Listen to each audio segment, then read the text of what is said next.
тот, кто не рискует, тот больше рискует. Больше рискует, что он больше ничего не добьется в этом мире. Лучше, говорит, я попробую сделать что-то, и если у меня это не получится, то я потом буду жалеть, что у меня это не получилось. Это лучше, говорит, чем я буду жалеть, что я в жизни не попробовал это делать. Куда вы пропадали? Gede erkek töminет, gede erkek жүрет, gede төнü соет, джедрет и так далее. Были взлеты, были падения, были победы, были проигрыши.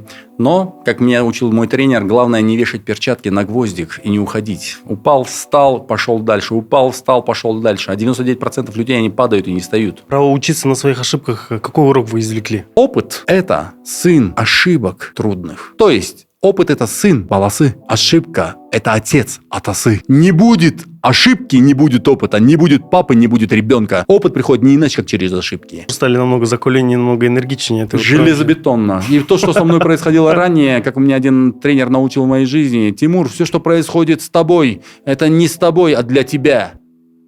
Для тебя этот концерт.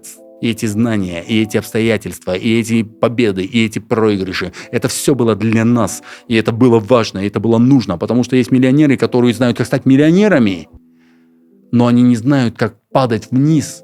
И они еще не прошли эту школу. И по этой причине те, кто падают, они набрали другой уже опыт. Прошу Всевышнего, чтобы он помог нам достичь глобальных благих целей.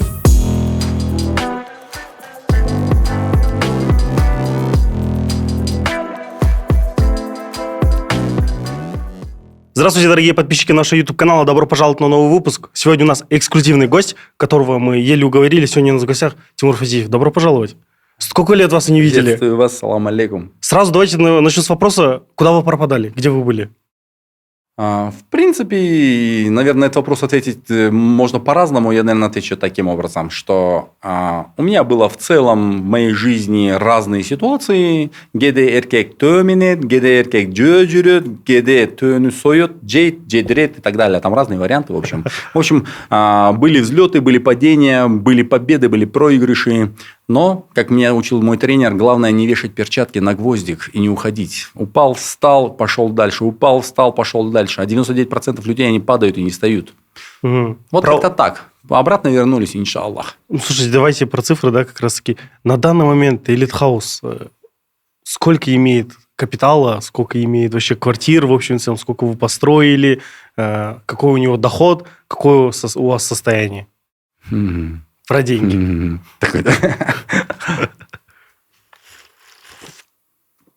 Я так скажу. В двух словах о ретроспективе. Прошлое. Компания Elite House работает 13-й год на рынке. За всю эту историю 23 объекта мы строили и строим. Из них 17 сдали в эксплуатацию, 6 строим. Что-то порядка в этих цифрах. Сейчас запускаем еще.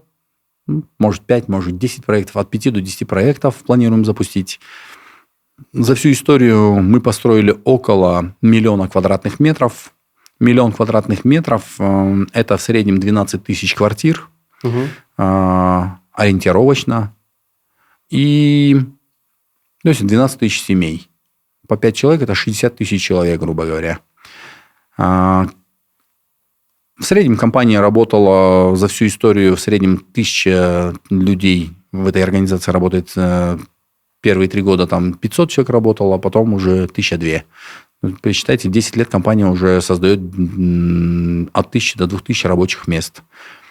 Потом, что еще? Оплатили налогов достаточно много, как-то я считал.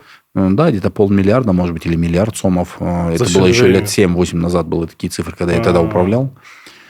Это на тот момент считал, это где-то 20 тысяч человек получали зарплату в государственных службах из расчета там, что-то там 20 тысяч сомов на тот момент, что-то такое. 20 или 10 тысяч человек, в зависимости, сколько платить, 20 тысяч сомов и так далее. То есть, короче, итого получается, что строили, рассказал, что собираемся строить, тоже рассказал. Хотим запустить проекты, у нас в планах, не знаю, получится или нет, с участием государства. Мы сейчас хотим объединить государственно-частное предприятия есть понятие ГЧП. Это создается организация частная, она заключает договор с государством, создается государственная структура, где владеет, точнее, структура, у которой есть два владельца, государство и частный бизнес.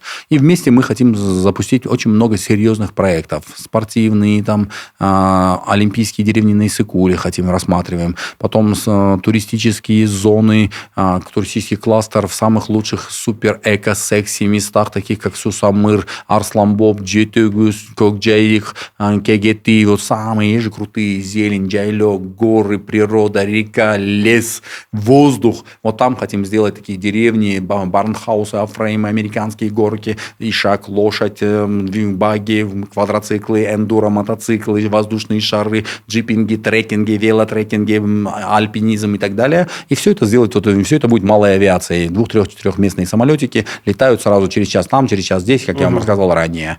И таким образом турист прилетает в Кыргызстан, садится с Боинга, выпрыгивает, сразу запрыгивает в нашу малую авиацию, сразу улетел в Жетөгүз. Там побыл 2 дня, улетел сразу в Арсланбоб. Там побыл, там улетел в Сусамыр и улетел через 6 дней, но он уже повидал 3-4 самых крутых места Кыргызстана. Слушайте, давайте я вас здесь перебью. У нас с компанией Elite House постоянно есть договоренность. Я к гостям, именно бизнесменам, пытаюсь продать объект Кейсар на Иссык-Куле, который вы строите. Вот мне интересно, если я продам Тимур-Баке, мне там будет процент, нет? Будет, конечно. Прошу вас, уважаемая коммерческая дирекция, предложить выгодные условия нашему партнеру, от которых они не смогут отказаться. Тогда приступим к Тимур-Байке. Да, у нас, смотрите, получается... Может, один момент, может, я договорю главную глобальную идеальную мысль, которую я хотел договорить. Я хотел сказать, что миллион квадратных метров план у нас построить туристических, спортивно-олимпийских, потом жилых комплексов, потом у нас в планах давно уже вынашиваем идею построить Бишкек-Сити, но сейчас несколько команд уже что-то подобное строят. Дай бог им успеха. И как-то я был директором Осман, где Садыр Нургалджоевич меня назначал руководителем этого проекта на 4 месяца. Это очень амбициозный проект нашего президента. И думаю, что он в ближайшее время по-любому будет реализовываться наверняка. И Бишкек-Сити тоже должен строиться, чтобы был хороший стратегический городок или город в городе. Порядок, не хаотичная застройка. И, в общем, туристическое, городское Иссык-Куль. Это, возможно, будут миллионы квадратных метров, это будут, возможно, миллиарды долларов с доходностью 10-20%. Вот и будем посмотрим. Грандиозные планы. Я думаю, что достаточно. Я отдыхал год, 3-4 года, в общем, отдохнул на высшем уровне, прям выспался, восстановил свое духовное здоровье, моральное здоровье, психологическое здоровье, выспался, нормально, по полной программе. Теперь, возможно, будет версия, наверное, будет версия, а может, нет. А теперь готовьтесь. Тимур, обновленная версия 2, или как называется? 2.0, да, называется? Да, как Арнольд Шварценеггер в «Терминаторе» говорит: I'll be back. Я вернусь. Я еще вернусь. Это вас ждали все? Не все, наверное, посмотрим. Я не знаю, по милости Всевышнего, если руководство нашей страны, политики, бизнесмены, спортсмены, господпредставители спецслужб, я думаю, пришло время, когда они сейчас очень сильно заинтересованы, уважаемые наши партнеры, государства, развивать страну и экономику. Они этим занимаются с самого начала. В данный момент в любом случае есть такое понятие, как кадровая политика. В любом случае нужно привлекать всех лучших экспертов любой отрасли, которая бы повысила экономику, развитие, жизнь людей. Поэтому мы над этим работаем. Давайте сейчас классное вступление. И чтобы как раз-таки улучшить жизнь людей, особенно молодых предпринимателей, у нас есть замечательный Кейсар. Мы к нему возвращаемся. Тимур-Баке? Да, Тимур-Баке, значит, смотрите, у вас есть мечта, как Кыргызстан будет выглядеть там через 12 лет еще, да? Elite House, где вы строите Бишкек, где вы строите на Иссык-Куле. И на Иссык-Куле как раз компания Elite House, с вами знакомая очень, да? Как слышал про нее. Вот здесь логотип. Да, понял, вспомнил. Проект называется Кейсар, где можно купить, инвестировать деньги, там будет рост цены в целом после как окончание стройки, и плюс эта инвестиция можно еще сдавать под управляющей компанией, с помощью управляющей компании нашим туристам, это внутренним туристам Кыргызстана и нашим соседям, и казахстанцам, узбекистанцам, и Таджикистана, с России к нам очень много туристов приезжает. Вот как вы считаете, нужно ли вкладываться в такой проект, как Кейсар? Я бы, наверное, не рекомендовал. Ну, смотрите, есть у нас на последнем подкасте Сюмон Кулджалдуваев Байке рассказал, самое главное в инвестициях – это смотреть, кто лидер этой компании, и смотреть на лицо компании. И хочу вас познакомить с лицом компании Elite House, это Тимуром Фазиевым, человеком с неокончаемой энергией, который точно доведет свои проекты до конца, и окупаемость, и все это будет на высшем уровне. И плюс скажу то, что инфраструктура Иссык-Куля, она развивается, государство хочет туда все больше вкладывать, строятся дороги из Казахстана, из Узбекистана, улучшать все условия, аэропорты, все, Олимпийский стадион, там все будет. Дорога. 4 сезона, железная дорога. Поэтому сейчас кто упускает возможность инвестирования в Иссык-Куль, упускает огромные деньги, потому что через год она будет стоить x2, x3, x4 дороже. И тем дальше, тем дороже. Поэтому, если вы хотите улучшить свою жизнь здесь и сейчас, то рекомендую вложиться в проект Кейсар. Спасибо большое. Очень заманчивое предложение. Очень классно продали эту идею и вообще эту компанию, и этот продукт, проект Кейсар. У нас там еще 10% с продажи, если вы купите сериал. Ничего себе. Чего так много? Ссылки оставим в описании. Можно я без посредников напрямую? В данном случае очень хорошее предложение. Но вы подумайте хорошенько. Все-таки нужно ли в этом проекте, или все-таки есть еще и другие проекты у компании Elite House, я слышал, на Иссык-Куле и в Бишкеке? Кейсар, есть Лагуна. На самом деле очень много проектов. Но так как вы бизнесмен, мы же привлекаем тех, у кого есть деньги. А те, у кого есть деньги, мы им даем хороший шанс заработать. И поэтому мы предлагаем 2 проекта на Иссык-Куле. Да? Ну, это, по крайней мере, как нам задавали наши партнеры. Это Кейсар и Лагуна. Иссык-Куль. Иссык-Куль. Круто. Потому что Иссык-Куль это... в Бишкеке же все уже давно понятно, что в Бишкеке происходит. А вот Иссык-Куль это новое направление, где мы должны дать нашим предпринимателям возможность быстро расти. Все правильно. Поэтому... я думаю, что давайте я ознакомлюсь с этой компанией, и, может, я вам более что-то лучшее скажу. Про их первое лицо, то есть руководство компании, я что-то слышал много хейта. Вы хорошенько посмотрите. А знаете, что нужно сделать? Что? Нужно сначала отмотать и там посмотреть, что ответил основатель. Да, и там будет компании. понятно. Да, про хейт. Давайте я посмотрю этот подкаст. Да, и потом... решите. А потом приму решение, и что вам порекомендовать. А пока принимайте решение по принципу самостоятельности. Есть такое правило, называется самостоятельность, самооценка, самокритика, в общем, слово «само». Как одна женщина говорит, я такая самостоятельная, я сама сегодня пошла вечером в клуб, я сама набухалась, я сама докопалась, я сама получила, я сама пошла в больницу, вся в бинтах лежу в больнице. Какая я самостоятельная? Я, оказывается, самостоятельно. Поэтому будьте аккуратны. Вы человек самостоятельный, принимайте управленческое решение, как вы считаете правильным. Я за объективность и справедливость. Если эти ребята объективные и справедливые, адекватные, последовательные, системные, проверьте хорошенько их историю, что они сделали и что они собираются сделать в будущем. И по принципу есть такая формула в диетологии, называется «мы есть то, что мы едим». То есть наша форма, едим, мы вот и есть то, что мы едим. А есть еще такое понятие в бизнесе и в психологии, называется «мы есть то, что мы говорим».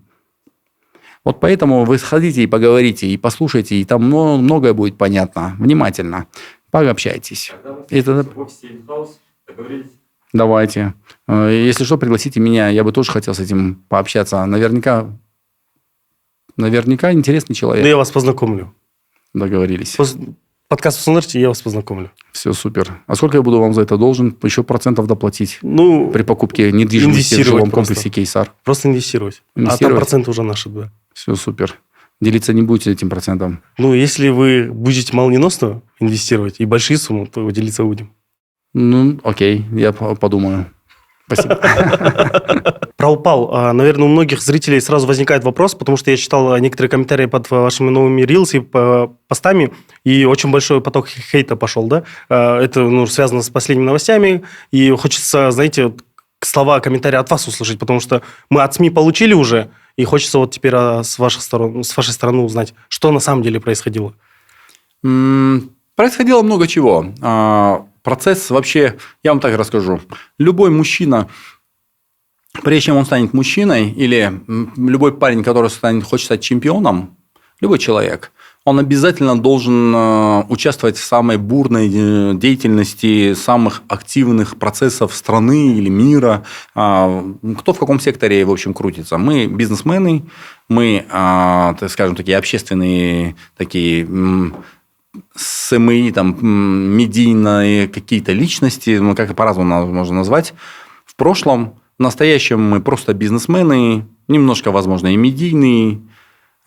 И насчет хейта, он был всегда и будет всегда хейт. Почему? Потому что, если мы посмотрим вот 10 человек, то по статистике Паретто, правило Паретто – это 20-80 или 80-20, всегда есть 20% из 10, это 2, будут всегда очень плохие люди. А эти плохие люди, они всегда недовольны, они всегда всех хейтят. Потом на этом краю, на правой стороне, есть 20% очень хороших, умных, достаточно перспективных людей. И поэтому эти умные люди, они адекватные, они понимают вообще, они могут понять то, чего не могут понять вот эти. Это очень в основном люди, у которых язык опережает их мозг, и не прослеживается связи между языком и мозгом. Это в основном эти люди. А теперь, смотрите, 20% успешных, хороших, добрых, перспективных. 20% плохих, глупых, тупых и очень неперспективных. А вот между ними еще 6 есть, обратите внимание, вот так. Эти 6 им все равно, так или вот так. Эти скажут, они могут с ними согласиться, эти скажут, они могут с ними согласиться. И у меня, кстати, стратегия такая, и я бы рекомендовал ее рассматривать всем. Хейт будет всегда, и скажем, похвала, признание. Респект будет тоже всегда. Вопрос такой, что респекта будет только 2 из 10, хейта будет только 2 из 10, очень тяжелого. А эти могут пойти хоть за этими, хоть за этими. Это вопрос пиара, как ты выстроишь свой пиар. В последнее время я мало выступаю, мало выхожу, и поэтому я не стал особо напрягаться, корректировать пиар и так далее. Но время приходит, наверное, вот то, что мы сейчас делаем, это, наверное, много чего раскроет для многих людей. У вас очень правильный вопрос. Вопрос такой, что эти 6 – это ведомые люди, они... Есть ведущие, и их ведут. Поэтому люди пусть сами определятся, где они будут. Рекомендую быть в положительном, в перспективном, конструктивном и объективном, а не вот в этом негативном, пессимистичном, глупом и проигрышном этапе. А эти люди выбирают пусть лучшее. Выбирайте вот позитивное. По принципу лучше делай добро. В хадисе сказано пророком Мухаммадом, саллаллаху алейхи, делай добро. Не можешь делать добро, то хотя бы не делай зло. Вот хотя бы вот так. И поэтому в данный момент те, кто хотят себя найти, стать успешными лидерами, воинами, сильными, перспективными, богатыми, авторитетными, влиятельными людьми, они однозначно должны понимать, что они будут выходить на вот такие медийные там, средства массовой информации и пространства соцсетей и так далее, социальное пространство, интернет-пространство и прочее. И там обязательно будет борьба. И эту борьбу, скажем так, мы же работаем с клиентами, бизнес, то тогда нам что нужно сделать? Нам нужны не вот эти глупцы, которые в основном ничего не покупают, диванные эксперты. Нам нужны вот эти мудрецы. А значит, у этих мудрецов и деньги есть, у этих мудрецов есть активы, объекты, проекты, идеи, предложения. А у этих ничего, кроме скептики, негативизма и пессимизма. Поэтому в данный момент мы работаем на вот эту аудиторию. Что такое это 20%? В Кыргызстане есть 7 миллионов человек. Из них половина мужики, половина женщины. Ну, давайте, даже не будем на мужчин и женщин. Давайте разделим так, что в Кыргызстане есть 50% дети. У нас осталось 3,5 миллиона. Угу. Из них 3,5 миллиона – это старики. Осталось 1 750 000. 1 750 000 взрослых людей. Половина мужчин, половина женщин. Давайте округлим. 1 миллион мужчин, 1 миллион женщин, более-менее работоспособных, адекватных, перспективных людей. Теперь адекватных людей. Ну, не адекватных, взрослых людей. Теперь из них берем 2 миллиона. Из 2 миллионов делаем ту же самую статистику Паретто. 400 тысяч есть хороших, положительных людей, 400 тысяч очень плохих и тупых людей. Поэтому мы работаем с этими 400 тысячами, а эти 400 тысяч обязательно будут болтать все подряд. Вопрос, нужно ли нам теперь из-за вот этих глупцов и негативистов, и бестолковых диванных экспертов, нужно ли нам отказываться от этих 400 тысяч человек, которые являются нашей аудиторией, которая покупает у нас много продуктов и делает нас богатыми, успешными и умными. Поэтому, знаете, готовьтесь, чтобы нам быть успешным, нам придется эти 20% пожинать и работать с ними. Но эти 20% и вот эти еще 60, с ними половина, пусть даже еще 50, вот и того в Кыргызстане 1 миллион человек будет всегда против тебя, а здесь будет 300-400 тысяч, которые будут поддерживать тебя. И 300-400 тысяч человек, по статистике, 20% богатых. Где-то 30-40-50 тысяч человек богатых. Все, вот наша аудитория, мы работаем с ними. Эти собака лает, караван идет. И в данном случае это нормальное явление. А еще есть такая другая стратегия. Хейт, то есть негативизм, он работает достаточно хорошо. Есть хороший пиар, который люди сегодня хорошую новость говоришь, из 10 9 ее не хотят слушать, это неинтересно. Когда говорить что-то плохо, то люди из 10 9 интересуются этим. Да ты что, это так, что ли? И в конце они начинают наблюдать за этим человеком, потом смотрят, оказывается, он нормальный человек, и там 3-4-5 человек опять перебегают на эту сторону. И так ты становишься популярным. Но только нужно, конечно, делать правильные вещи. А правильные вещи делаются не иначе, как по божественной программе, по программе Аллаха и его посланника Мухаммада, саллаллаху алейхи. Если вы живете в Москве или у вас есть близкие, кто сейчас там, то слушайте внимательно. Одна из самых болезненных тем для наших мигрантов – это ощущение, что ты пашешь день и ночь, отправляешь деньги домой, экономишь на себе, а в итоге все уходит на аренду. Годы проходят, а своего угла так и нет. Ты как будто временно, даже если живешь там 10 лет, без прописки, без уверенности и без будущего. И вот тут я хочу вас познакомить с нашими партнерами компании «Осман», которая базируется в Москве и помогает нашим землякам обрести собственное жилье, без рисков, без лишней волокиты и даже без первоначального взноса, если, конечно, у вас есть гражданство РФ. Жилье – это не просто крыша над головой, это прописка, детский сад, школы, больницы, социальные гарантии, это капитал, который не обесценивается, а наоборот растет. Вы всегда можете продать квартиру, когда решите вернуться, или сдавать и получать пассивный доход. Осман работает только с надежными застройщиками и аккредитован во всех крупных банках РФ. Они не просто продают квартиры, они создают мост между Кыргызстаном и Россией, чтобы наши мигранты чувствовали уверенность не только в завтрашнем дне, но и в сегодняшнем. Поэтому, если вы или ваши близкие живете в России, особенно в Москве, и у вас есть гражданство РФ или дети, не упустите шанс. Обратитесь в Осман, потому что каждый из нас достоин иметь собственное жилье, где бы он ни находился. Но, по крайней мере, по последней новости, как вы их прокомментируете? Я даже, честно говоря, особо не парюсь насчет новостей, которые обо мне выходят, потому что есть такая стратегия, называется позитивная диета. Я просто привык, раньше меня настолько много было в соцсетях, и про меня очень много говорили хорошего десятки тысяч людей, и очень много плохого говорили десятки тысяч людей. И сидеть, париться, печалиться, что тебе говорят хорошо и что тебе говорят плохо, в том числе и новости, либо есть другой вариант, ты идешь к своей цели. Ты поставил глобальную цель, благую цель, благородную цель, выстроил команду, идешь к ней. А тут какие-то, грубо говоря, скептики тебя хейтят. И ты такой сидишь, над этим хейтом работаешь. Да, пиарщики должны над этим работать. Прошу команду на это учесть, что надо отслеживать, нужно работать с пиаром, нужно вести правильную политику пиара и так далее. Это нужно отрабатывать. В данном случае не я этим буду заниматься, и я не хочу этим заниматься. Почему? Потому что человек, который идет к своим целям, у него есть глобальные стратегические планы, по принципу, опять повторяюсь, собака лает, караван идет. Итого, когда ты смотришь хейт, как тебя хейтят, у тебя происходит стресс. Когда у человека происходит стресс, у него автоматически выбрасывается в кровь гормон кортизол, который отвечает за отключение креативной, творческой, созидательной, идейной части мозга, которая отвечает за успех, мотивацию, рост, позитив. Вопрос, зачем то, что тебе мешает добиваться позитива, а негатив тебя ломает? Поэтому мы что делаем? У меня стратегия такая. Я всем своим говорю, не говорите мне новости про меня, которые выходят, и не рассказывайте мне этот хейт. Если есть хорошие новости, расскажите. Но если есть хейт, поработайте над ним, но дайте мне сразу выжимку, что они хотят, чтобы исправить это. И мы снимем что-то подобное, расскажем им и разъяснимся. По принципу неопределенность убивает, у многих других неопределенность убивает, ясность и сила. И все, я топлю к своим целям. Не они же моя цель. Сидеть и думать, что говорит обо мне средства массовой информации или общество. Не они. Моя цель – это мои стратегические цели. И вот эти 20%, то есть 300-400 тысяч людей в Кыргызстане, и по всей Центральной Азии 30-40 миллионов человек, по всему миру 300-400 миллионов человек, они моя цель. Самых адекватных, перспективных людей на планете Земля. Я с ними работаю. Это моя аудитория. Мудрец поймет по-своему, глупец поймет по-своему. И что, теперь из-за глупцов будут париться, не работать с мудрецами? Все, вот такая у меня стратегия. Но я, когда встречался с некоторыми бизнесменами, мы с ними обсуждали, и как раз обсуждали строительный сегмент, где как раз затронули вас, да? И когда мы общались, многие говорили то, что вот это, наверное, комментарий 3-4 бизнесменов, вот именитых, они говорили так: Тимур очень перспективный, очень энергичный, очень один из самых крутых предпринимателей у нас в Кыргызстане, но зря он полез в политику и зря он полез в эти дела. А какую политику я лез? Это что они имеют в виду? Я вот тоже как раз-таки у вас хотел спросить, про какую политику они имели в виду, или про что это было, в принципе, в общем и целом? Наоборот, они, по-моему, некорректны и неправы.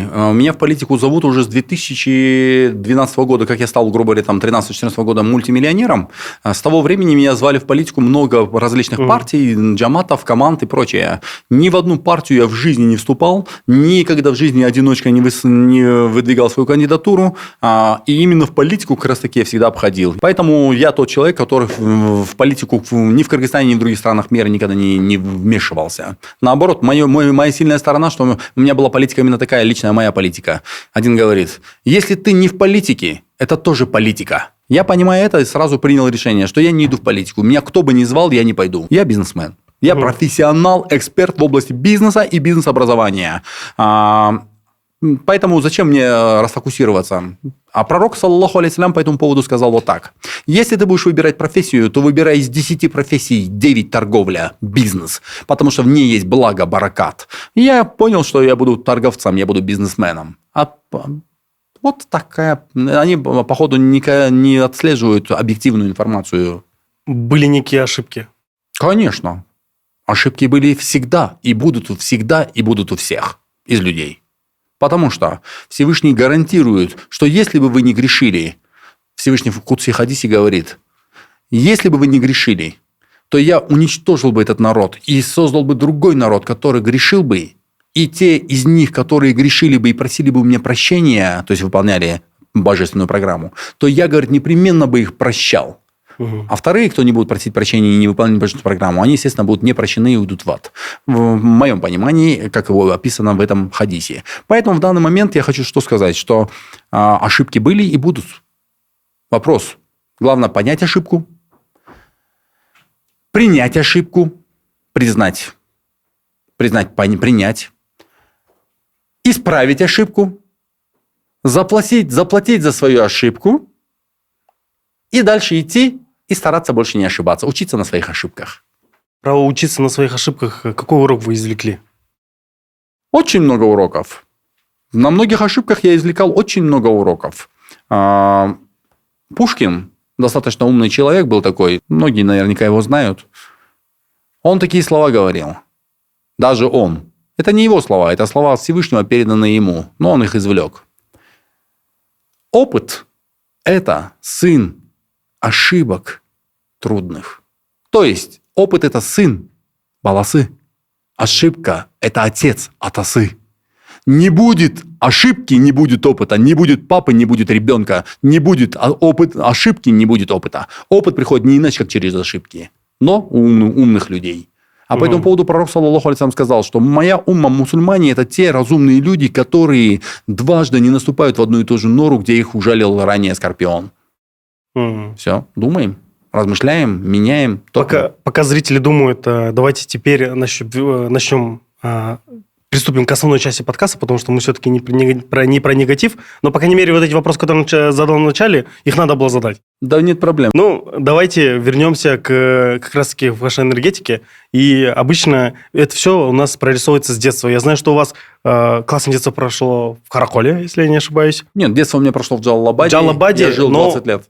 Но вы из корня с Каракола или потом в Каракол? Нет, у меня вот как раз здесь, когда изучал, очень много вот информации, которую надо подтвердить. Оказывается, вы где об этом не рассказывали. В Джалалабаде я вырос, получается, до 20 лет. В 20 лет школу и 2 курса, садик, школу и 2 курса университета закончил в Джалалабаде. Потом 3-й курс, 4-й, 5-й я закончил в Караколе, переехал туда со своим бизнесом частным. На тот момент я был там, занимался Гербалайф. Хочешь похудеть, спроси меня, как сетевой маркетинг. Переехал туда, и там уже, получается, прожил 6 с лишним лет, почти 7. Там я женился, там меня знают как взрослого. Здесь меня знают как юношу, спортсмена, там, каратиста, тэквондиста, боксера, там, гитариста, КВНчика по классу в школе там, или там, как более-менее ушлого мальчика. Ну и как у вас детство проходило-то в Джалалабаде? Достаточно подробнее. Я жил очень в достаточно простом микрорайоне, Спутник называется. На тот момент в Джалалабаде считался этот район самый, Камчатка, да? Самый Самые отходы общества там жили почти, считалось так в то время. Но это стал достаточно хороший микрорайон. И обычно же говорят, чем тяжелее условия, тем сильнее ребята оттуда вырастают. Поэтому самый такой слабый район, над нами смеялись всегда центровые, там другие средневые. Мы на окраине жили, спутник микрорайон. Там дальше уже только была речка, поля, короче. Но, видите, чем суровее условия для любого человека, тем сильнее становится личность. По принципу формула называется так. Чем хуже, тем лучше. И насколько было хуже?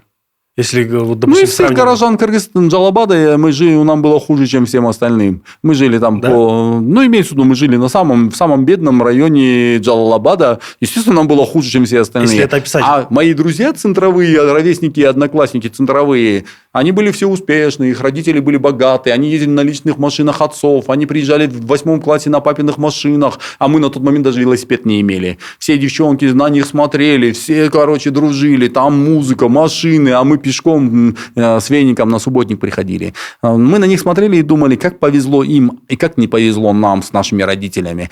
Так думал я на тот момент, не понимаешь же. А оказалось, Всевышний настолько справедлив, он дает по справедливости, а показалось. То есть, в школе те, кто были все папенькины сыночки, жили в центрах, ездили на папиных машинах и считались очень успешными, последующие 5 лет они стали бездарями, потому что они уже начали бухать, мухать, наркотики, нюхать, там, водка, алкоголь, проституция и прочее. И сейчас 95% это бездари, бездельники, наркоманы, алкаши и так далее. 5 лет они повеселились, 50 лет мучаются, потому что они жили в хороших условиях. Человек, когда живет в хороших условиях, он слабеет, он тупеет, он беднеет. А тот, кто более в тяжелых, 5 лет в тяжелых условиях, поучился, подумал, поразмышлял, как надо, как не надо, он знает в 10 раз больше, потому что он на своей шкуре переживает самые трудности. А этот ничего не переживает, за него уже все решил папа, мама, где он будет кушать, спать, одевать, кататься, учиться. А, соответственно, мозг отключен на 95%. Все и эти такие золотые детишки в основном отморой. И по этой стратегии я своих детей вообще по-другому воспитываю, зная, что так нельзя воспитывать. По принципу, чем хуже, тем лучше. Но не до конца. Поэтому в данном случае 5 лет веселишься, 50 лет страдаешь. Потому что мозг атрофировался.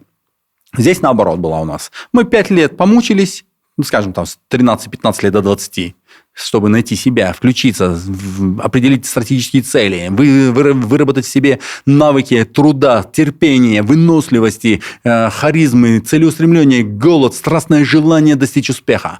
И таким образом, получается, мы потом 50 лет уже растем, как ракета. И как же эти плохие условия формировали мечты, достигать какие цели, и что это как это воспитывало, чтобы более подробнее было, более углубленнее? Мы завидовали нашим богатым соседям с районов, с друзьям в школе. Мы думали, что... На тот момент я думал, что, еще раз повторю, что мне не повезло с родителями. Им повезло с родителями. У них есть все, у меня есть ничего. Давайте сейчас перезадам вопрос. После течения 5 лет что изменилось? Именно все? То есть, через 5 лет... Через 5 лет? Еще раз. Через 5 лет что изменилось? Изменилось то, что эти ребята... Когда мне было 15 лет, я сидел в 9-10 классе, не помню точно, по-моему, это был 10 класс. И у меня в классе было около 40 человек. Они сейчас это увидят и вспомнят, большинство из них. Что у меня был спор. Они сказали, надо валить с этого Кыргызстана, здесь ничего нету, надо валить в Россию, здесь никогда в жизни не станешь на ноги. И в-третьих, они говорили, что надо вместе сейчас быть в команде, если все бухают, надо бухать, если все кайфуют, надо кайфовать. Я им сказал, давайте поспорим, что вы не правы, что ничего делать в Кыргызстане нечего делать. Я же спортсмен по юности, все 10 лет школьные я занимался почти спортом, почти всегда. И меня научили с детства такому: не курить, не пить, быть сильным, быть чемпионом, таких вещам. А в том числе меня научили вот такой фишке, по милости Аллаха, Всевышний научил через разных людей, что... мысль потерял. О чем же был вопрос? Как вы начали трансформацию? Через 5 лет что изменилось? У вас был спор, потом... Я говорю, не надо уезжать из Кыргызстана. Надо остаться в Кыргызстане. В спорте есть такая формула, называется «дома родные стены помогают». Когда ты бьешься в ринге, родные стены помогают. Там поддержка, родственники, друзья, тоси-боси. А за границей там тяжело встать на ноги. Поэтому это первое, я эту стратегию взял из спорта и начал применять ее в Кыргызстане. Они сказали, давай поспорим, что ты глупец и не прав. 40 человек против почти от меня одного. Там 1-2 меня, может, рядом молча поддерживали. Я говорю, давайте поспорим и забьемся. И посмотрим, что будет через лет 10 и 20, окей? Они говорят, давай. Я не уезжаю из Кыргызстана. Вы все? Они говорят, мы все уедем из Кыргызстана. И уехали в Россию и многие страны. Я говорю, тогда забьемся. Я остаюсь в Кыргызстане. И смотрим, кто вперед станет успешнее в этой стране. Успех что такое? Богатство. Успех – это признание. Успех – сколько тебя знают. Сколько у тебя есть, я не знаю, там, друзей, авторитета, имущества и так далее. Да? Ну и самое главное – богобоязненность. Это самый главный успех. Ну и прошло 10 лет, прошло и 20 лет. В конечном итоге они проиграли 99% все. А тогда они реально уехали? Да, они все уехали. Практически 99% уехали из Кыргызстана. 95% уехали из Кыргызстана. Но и были те, конечно, которые приняли стратегию, окей, мы будем кайфовать и веселиться, как все. А я сказал, не надо веселиться, как все. Надо идти к своим целям, а не как все мыслить. И тогда мы забились, что они мне сказали еще вторую фразу, все вместе, во главе классного руководителя. Мужчина был у нас классным руководителем, я не буду говорить его. Он сказал, они все вместе сказали, Тимур, ты не прав. Ты должен идти в ногу, как идут все. А я говорю, а если все бухают? Что, мне надо бухать? А если все бездельники не знают, чем заняться, кроме кайфовать? И я должен кайфовать? Они говорят, да, по-другому ты не будешь человеком. Я сказал, нет, я с вами не согласен. По воле Всевышнего мне Всевышний такие мысли дал, и я сказал, нет, я готов с вами поспорить, что вы не правы все 40 в главе классного руководителя, которому было 55 лет. И они все мне проиграли. И вот вы закончили школу, получается, все уже разлетелись поступать в разные страны. Извиняюсь, они мне все проиграли, скажу так, они проиграли 99%. Просто я не знаю, кто из них меня выиграл. Я еще не видел их, кто выиграл, кто стал успешнее, богаче. Но если вдруг кто-то есть, пусть напишут в комментариях. Да, напишите в комментариях, кто будет стал интересно. успешнее, богаче, влиятельнее или сильнее с точки зрения результатов. Да, физически среди них были сильнее пацаны, это факт. Давайте продолжим. Вы заканчиваете школу, молодой, амбициозный и со спором. Доказать всем, что вы выиграете, вы правы. Что я в Кыргызстане. Да, и в Кыргызстане. Какие были первые шаги? Искать теперь инструменты, людей, ресурсы, чтобы доказать им и себе, что я должен жить. У меня был теперь челлендж, мощный челлендж на всю жизнь. На всю жизнь, чтобы топить just do it, просто делать. И делать просто. Все, и начинаю искать ресурсы. А знаете, человек, когда он уже знает точно, куда ему идти, в этот момент у него четко появляется уже теперь мотивация, искать какие ресурсы. Потому что если ты идешь кушать кашу, тебе нужна ложка. Если ты идешь в зал, тебе нужны перчатки боксерские какие-нибудь, там кроссовки. Потому что в соответствии с целью ты понимаешь, какие тебе инструменты необходимы. А когда ты идешь стать богатым, успешным, то ты понимаешь, для богатства успешного тебе один друг, пойдем побухаем. Не-не-не, это не поможет мне достичь моей цели, спасибо, до свидания. Второй говорит, пойдем к девочкам налево. Не-не-не, это меня отвлекает от моих целей. Третьи говорят, давай будем бандитами, пойдем сейчас бить кого-то. Нет, я хочу дозволенно, чисто, красиво добиться результата. И собирай, а потом идешь, миллионера встречаешь, миллионер, ты мне нужен, я хочу как ты стать. И у него что-то знание получил, пришел какой-то эксперт, я знаю, как заработать миллион. Давай с тобой вместе будем, мы идем, кажется, вместе по пути. И вот так собираются ресурсы. Закон магнетизма называется. То есть, ты уже как магнит, когда ты заряженный, с четкими целями, направлениями и намерениями правильными, ты как магнит начинаешь уже идти, и тебе начинают липнуть разные помните, магнит, вот так, железки вот так себя разложим, мелкий и большой магнит, и вот так проведи один раз, и уже там прилипнут сюда. Все, включается закон магнетизма, начинает липнуть тебе только то, что тебе надо. А то, что тебе не надо, ты включил, у магнита есть обратная сторона. Здесь он клеит, а здесь он отталкивает, помните? Все, у нас так же. Мы клеим только то, что помогает достичь наших целей. Все и всех. И отталкиваем все и всех то, что меня отдаляет от моей цели. И первые шаги к вашей цели, это первый успех, это было что? Первым успехом?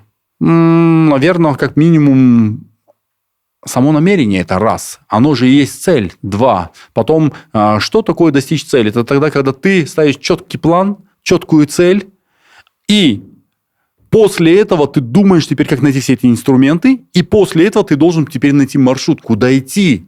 С кем идти и как идти. И вот это направление нам нужно было искать у 10, у сотен людей. Я спрашивал, куда мне идти. У каждого богатого, успешного поскольку людей я начал спрашивать, как, куда, точно мне скажи, как мне дойти своей цели. И мне люди давали советы. Все, и я собирал, и Аллах Всевышний мне дал. Что касается... Какой был вопрос еще раз? Первый успех, маленький успех на пути к большой цели. А там будет по нарастающей. Это как ты приходишь в зал, вначале ты поднимаешь штангу, например, там 25 килограмм, потом ты смотришь, месяц-два ходишь, уже 30 килограмм, 20, 32, 34, и так придет 100, 150, 200 у кого-то. В данном случае мы понимаем, что любого из нас сейчас, кто не занимался штангой никогда, он не может сразу поднять 100 килограмм.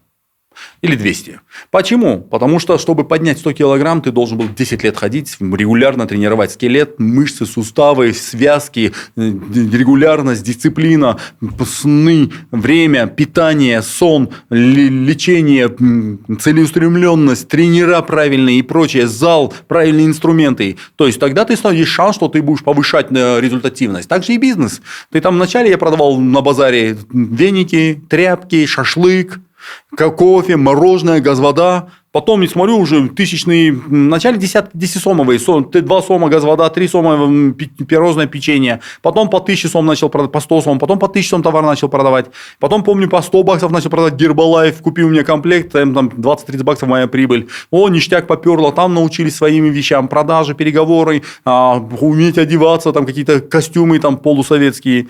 Галстуки, хотя нам тогда только министры, депутаты и политики носили, а мне там 18 лет, нам уже американская школа, галстуки, пиджак, духи там, и уже думаешь, хочешь быть миллионером, мысли как миллионер, верь, что ты миллионер, веди себя как миллионер, выгляди как миллионер, кушай как миллионер, ходи как миллионер.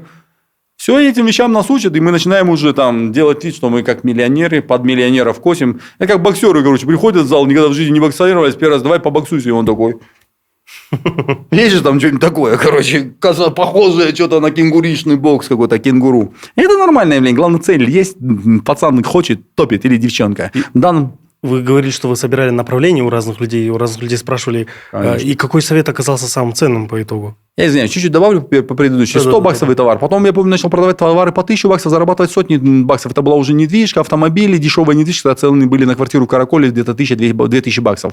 Потом я научился продавать товары сотни тысяч баксов и зарабатывать десятки тысяч баксов. Потом я научился управлять процессами. Это было уже у меня свое агентство недвижимости. Потом я пришел в строительную компанию. Там мне поставили задачи на $1 миллион продать стройматериалы, заработать сотни тысяч баксов. Там я заработал свои сотни тысяч баксов, а потом открыл строительную компанию и понял, что, оказывается, надо строить. Какую продукцию продавать? Можно продавать стаканчики, можно продавать мебель, можно продавать шторы, можно продавать люстры, можно продавать телевизоры, часы дорогие и дешевые, или айфоны по 2000 баксов.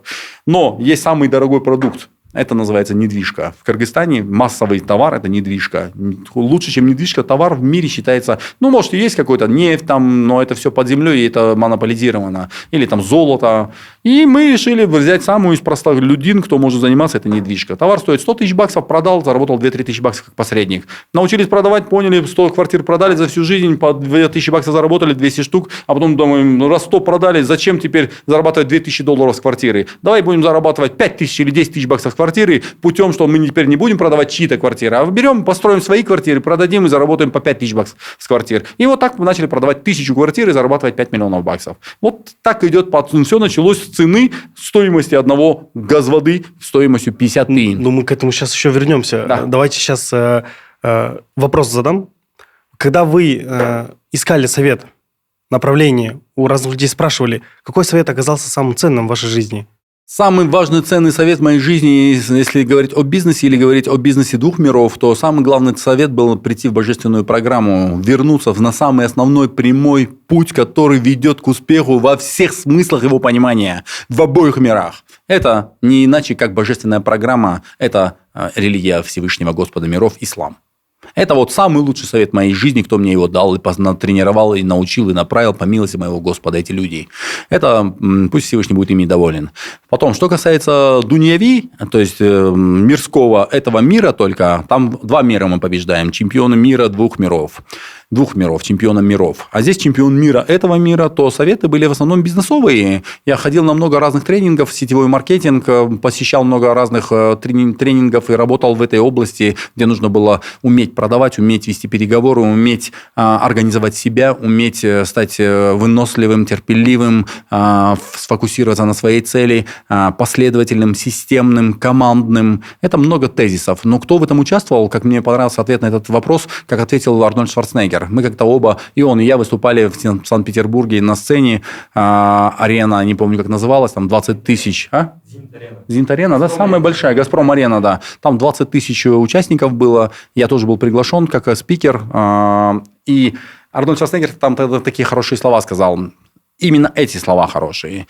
Многие говорят, что мой тренер меня сделал Арнольдом Шварценеггером, популярным на весь мир. А для информации, кто такой Арнольд Шварценеггер? Он сейчас в этом мире считается достаточно популярным. Он самый лучший в истории человечества спортсмен считается, один из лучших легендарных. Он самый лучший, один из лучших политиков считается. И он самых лучших актеров мира считается. Он в 3 больших секторов мировых этого мира стал чемпионом, олимпийским чемпионом. В 3 секторах, не в одном. И в конечном итоге он говорит такие слова.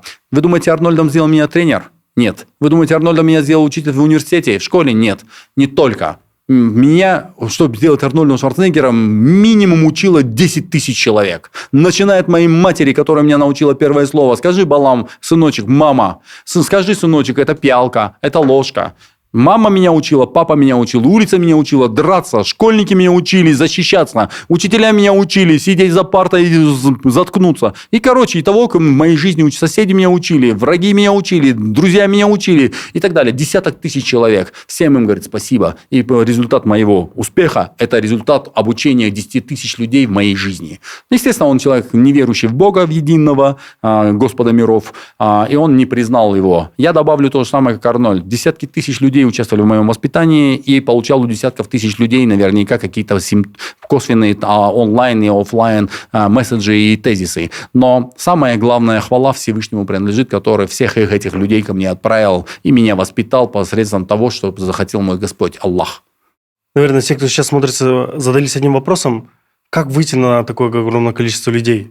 И вообще, откуда появляются эти связи? У простого паренька, допустим, который вышел из нищеты, как у него вдруг появились связи и как он получил возможность спрашивать советы у разных людей? Есть такая стратегия, называется в математике математическая прогрессия, а есть геометрическая прогрессия. Тут принцип такой работает. Что такое математическая прогрессия для информации в 2 словах? 2 плюс 2 будет 4. 4 плюс 4 будет 8. 8 плюс 8 будет на 3-й уровень. Смотрите, 3-й уровень уже 8 плюс 8 – 16. 16 плюс 16 – 32. 4-й уровень. 32 плюс 32 – 64. 5-й уровень. И 6-й уровень – 128, например. 6-й уровень. Теперь что такое геометрическая прогрессия? Геометрическая прогрессия – это когда теперь то же самое, но только умножение. 2 × 2 – 4, 4 × 4 – 16, 16 на 16, там, например, 600, 600 на 600 – 36 тысяч, 4-й уровень – 36 тысяч на 36 тысяч, это где-то ориентировочно миллион. Или даже 10 миллионов. А 10 миллионов умножить на 10 миллионов, это на 6-м уровне уже будет миллиард. Разница между 128 и 1 миллиард. Видите, какая? Вот так же работает математическая по отношению к геометрической прогрессии. Надо понимать, шагать по геометрической прогрессии. Делай правильно 3 вещи, правило 3. У многих миллиардеров спросили, какое у тебя правило? Он говорит, я делаю правило 3 всегда. У меня должно быть 3 минимум хороших учителя, у меня должно быть 3 минимум хороших инструмента, у меня должно быть 3 минимум правила, у меня должно быть 3 минимум дела в день, и он правило 3.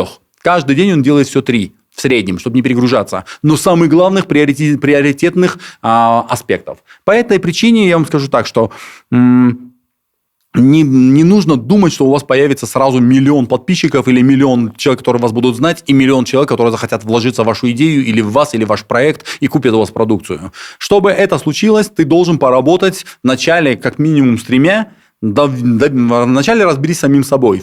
3 как минимум сильные стороны разбери в себе. Там, я не знаю, свою веру определи, божественную программу. 2, определи свою стратегию, куда ты идешь. Хочешь стать чемпионом по спорту или по бизнесу, или по политике, или почему. А 3, теперь определи правильный план стратегический, как это достичь. План обучения, план действий. Вот тебе 3 правила в себе. После этого ты идешь и находишь 3 единомышленника. Везде общаешься, тот бухает, тот гитару брынчит, а этот умеет танцевать Майкл Джексон, звездную там лунную походку. Ты мне не подходишь, ты мне не подходишь, ты мне не подходишь. А эти ребята деньги зарабатывают, эти деньги в бокс ходят, мышцы тренируют, чтобы быть крепкими, сильными. Но для бизнеса это тоже необходимо. И вот мы говорим, чуть-чуть спорта нам нужно. Не надо, ты мне нужен. Потому что ты сейчас умеешь продавать, а ты умеешь найти хорошую идею. А у него есть классный инвестор или наставник, или какой-то GSD, имеющий бабки. И вот таким образом начинаешь работать. То есть сам себя наведи в порядок, в себе, в своей жизни, в своей голове. Потом наведи порядок в своем окружении, в своих там 2-3 друзьях. Стань чемпионом среди них. Например, я среди своих пацанов в юности там, и в спорте был достаточно одним из лучших среди всех своих друзей. И в гитаре по юности, не понимая веры, брынчал, один из лучших был. Или в чем еще? Почти во всем так Всевышний пожелал. Я бы старался быть чемпионом даже если 3 человека бегают вокруг стула, и кто первый сядет, а потом садится, есть же. Ну и задача вот с этого места и начинается. Будь чемпионом даже вот этих 3 стульях. Тренируй себе этот навык быть чемпионом. Выработай его. И все, и дальше покатило. 3 человека побеждаешь, становишься одним из лучших. 10 человек его узнали, признали, 8 сказали, да он чмо, 2 говорят, да он лев, чмо выпали, стали чмошниками, потому что они... Красота в глазах смотрящего. Чмо видит в других людях чмо. Умный человек видит в других ум. Красивый видит в других красоту. Все, нам не нужны эти люди. Нам нужны только те адекватные. Все, мы с этими 3 объединились, разработали план, начинаем вместе ходить, работать грузчиками на цемент. Я, например, когда мне было 16 лет, мне предложили быть грузчиком на цементе и цементзаводе. И я на тот момент говорю, сколько будешь зарабатывать? 1000 сом. А сколько зарабатывает моя мама с 2 там высшими образованиями в 380 сом? Я говорю, 15-16 лет пацану зарабатывает 3 раза больше, чем моя мама, у которой есть 2 высших образования и которой 50 лет. Значит, я на правильном пути. Топим. И, в общем, таким образом потом пришел, пацаны, давайте 2-3, будете друзья? Они говорят, давай, пошли со мной, я там лидер, они у меня уже работают, я цемент гружу, я лидирую.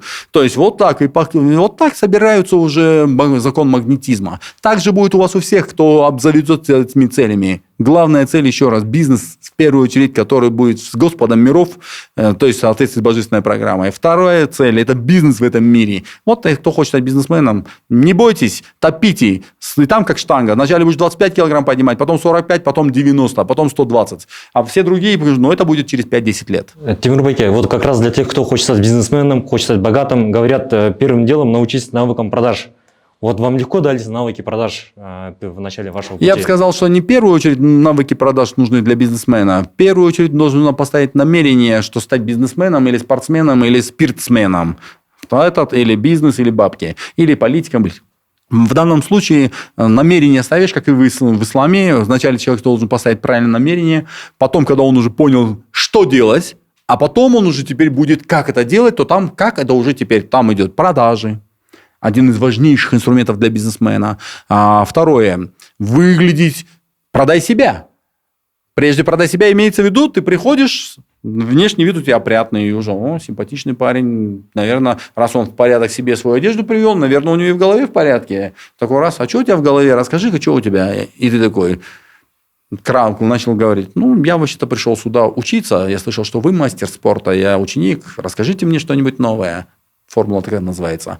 Если я все время буду говорить, то я ничего нового не узнаю. Поэтому слушайте больше, говорите меньше, если вы хотите учиться. Все, и похвалили того, ты же мастак, вы же мастер спорта. Вы же гуру, а вас говорят в стране, что вы гений. Расскажите, как вы этого добились. Все, и пусть рассказывает. Кто задает вопросы, тот главный. Кто задает вопросы, тот ведет переговоры. И поэтому, когда следователь попадает за стол, он говорит, здесь я задаю вопросы. Имейте в виду, главный тот, кто задает вопросы. Поэтому он не тот, кто базарит. Слушайте больше. Поэтому у человека, говорит, есть 2 уха и 1 рот. В соответствии с их количеством используйте правильно. Меньше болтайте, больше слушайте. И еще есть молчание золото, речь серебро. Поэтому имейте в виду. Вот эти все вещи будем аккуратно. То есть, итого получается. И продажи важны. Но вначале организуй себя, порядок приведи, свои мысли, начни читать правильные бизнес-книги. RomanSergeев.com, книжки рекомендую в YouTube, короткие книжки, там 10-часовые, когда читаешь, они за 10 минут делают summary, короткая версия, 10-минутная аудиокнигу. Все, можно основной смысл понять не 10 часов читать, а 10 минут и понять смысловую нагрузку, о чем идет речь. Но если цепануло, пойдите и 10-часовую книгу читайте. Итого, получается, смотрим, обучаемся, обзавелись целью и в этом направлении фокусируемся. Собираем все ресурсы, информацию, люди, деньги, время, тратим в этом направлении. Но не вразрез божественной программы. Божественную программу вначале, где выполняем права Всевышнего, а потом права свои, права людей, права своего кармана. Ну, то есть, как говорится, главное быть учеником. Но мне хочется сейчас углубиться все равно в сторону продаж, потому что ваша история мне напомнила историю одного из наших сахаб, который, когда ты сказал легендарную фразу «Укажите мне рынок, я там пойду сам разбогатею». Да, это был Абдрахман ибн Ауф. И у меня к вам вопрос. Когда вы начинали продавать из самых низов, самые маленькие вещи, как вам это удавалось? Как вы это раскрутили? Потому что, наверное, многим интересно именно более углубленно посмотреть, как это происходило, как вы умудрялись продавать и выходить на более крупный товар. Ну, во-первых, один важный момент, который я хотел бы добавить. Чуть-чуть он дополнение к предыдущему. Имейте в виду, я на тот момент не знал, что я буду миллионером. Я не знал, как я буду. Для меня это был темный лес. Это было, как вот сейчас большинство людей не знают, как стать миллионерами. Для меня это было также невозможно. Такое ощущение, что это было просто где-то по телевизору Арнольд Шварценеггер, какие-то там Аллы Пугачевы, там Филиппы Киркоровы, лимузины, Ламборгини, Феррари, Мальдивы. Все для меня это казалось просто фантастикой. И, во-вторых, для меня казалось, что они слишком успешные, а я не в той стране, не в той семье, не в том роде, не в том месте, не в то время, походу, что-то ошибся природой. Но, видите, аузбиллях, пусть Аллах простит меня за такие мысли, в то время я не понимал этих вещей. Но оказалось, Всевышний, наоборот, готовил этим самым через самые трудные условия, готовил очень в суровых условиях, формируется как сталь. Простая сталь берешь, она сырая сталь. Она быстро гнется, ломается, тупится и все. Но чтобы из стали сделать сырой, простой, каленную сталь, ее вначале, как и человека, смотри, что надо делать. Берешь сталь, засовываешь в огонь 1500 градусов, в огонь. Она там горит. Красная. Вытаскиваешь этот кусок металла, берешь кувалду и долбишь по этой кувалдой, по этому мечу. Потом засовываешь в воду, потом обратно в огонь, потом обратно кувалдой. И так 1000 или сотни раз, и она становится закаленная сталь, как закалялась сталь. Кстати, книга подобная какая есть. И таким образом чел такое же существо. Чем хуже, тем лучше. Поэтому некоторым надо специально сделать хуже по принципу «хочешь сделать хорошо», говорит. Вначале сделай плохо, хуже, а потом верни, как было, и ты сделаешь хорошо. То есть, вот это человеческое существо такое. Вообще, любой человек, который хочет стать сильным, он должен быть готовым, что вначале Аллах в Коране говорит, а за тяжестью приходит облегчение. То есть, когда ты падаешь, ты размышляешь, тебе плохо, ты включаются скрытые резервы, ты начинаешь искать, как ты будешь защищаться и выходить из этой ситуации, у тебя мозг начинает работать, с зоны комфорта вышел, раскочегарился, год, два, три, а потом взлет на 10 шагов вперед, чем ты был даже ранее. Почему? И это закономерность, это Всевышняя программа такая. И все пророки проходили такую школу. Вначале им было самое плохо, а потом они брали весь мир. Также и здесь, поэтому мы говорим, что я в тот момент не знал, что я буду таким успешным, таким, пусть простит меня Аллах, что я стану для многих молодых, я, может быть, сейчас и успешный чел в Кыргызстане, может быть, для молодых 20-летних пацанов, которые не знают, куда пойти. И я был таким же 20-летним пацаном, который тоже не знал, куда пойти.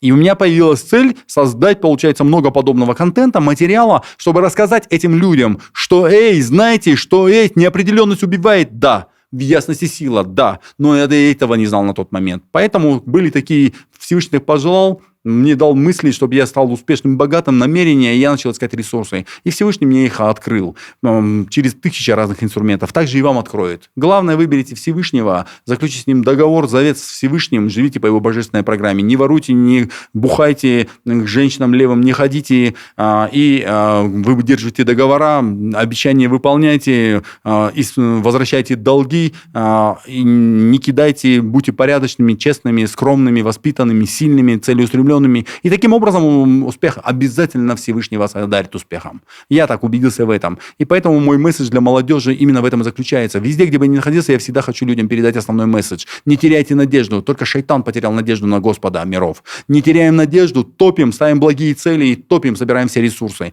Уповаем на Всевышнего. Действуем. И для себя по божественной программе пришел к выводу с детства. Намерение правильно – это цель. Потом изучение правильно – это икро. Читай во имя Господа и читай книги правильно, чтобы стать как успешным. Потом составляй план действий, как ты будешь действовать. Потом собирай ресурсы для этого плана исполнения наших намерений, планов и действий. Потом действуй, ракет. Потом уповай на Аллаха. И в конце результат будет, не будет, Аллах сам определит, да или нет.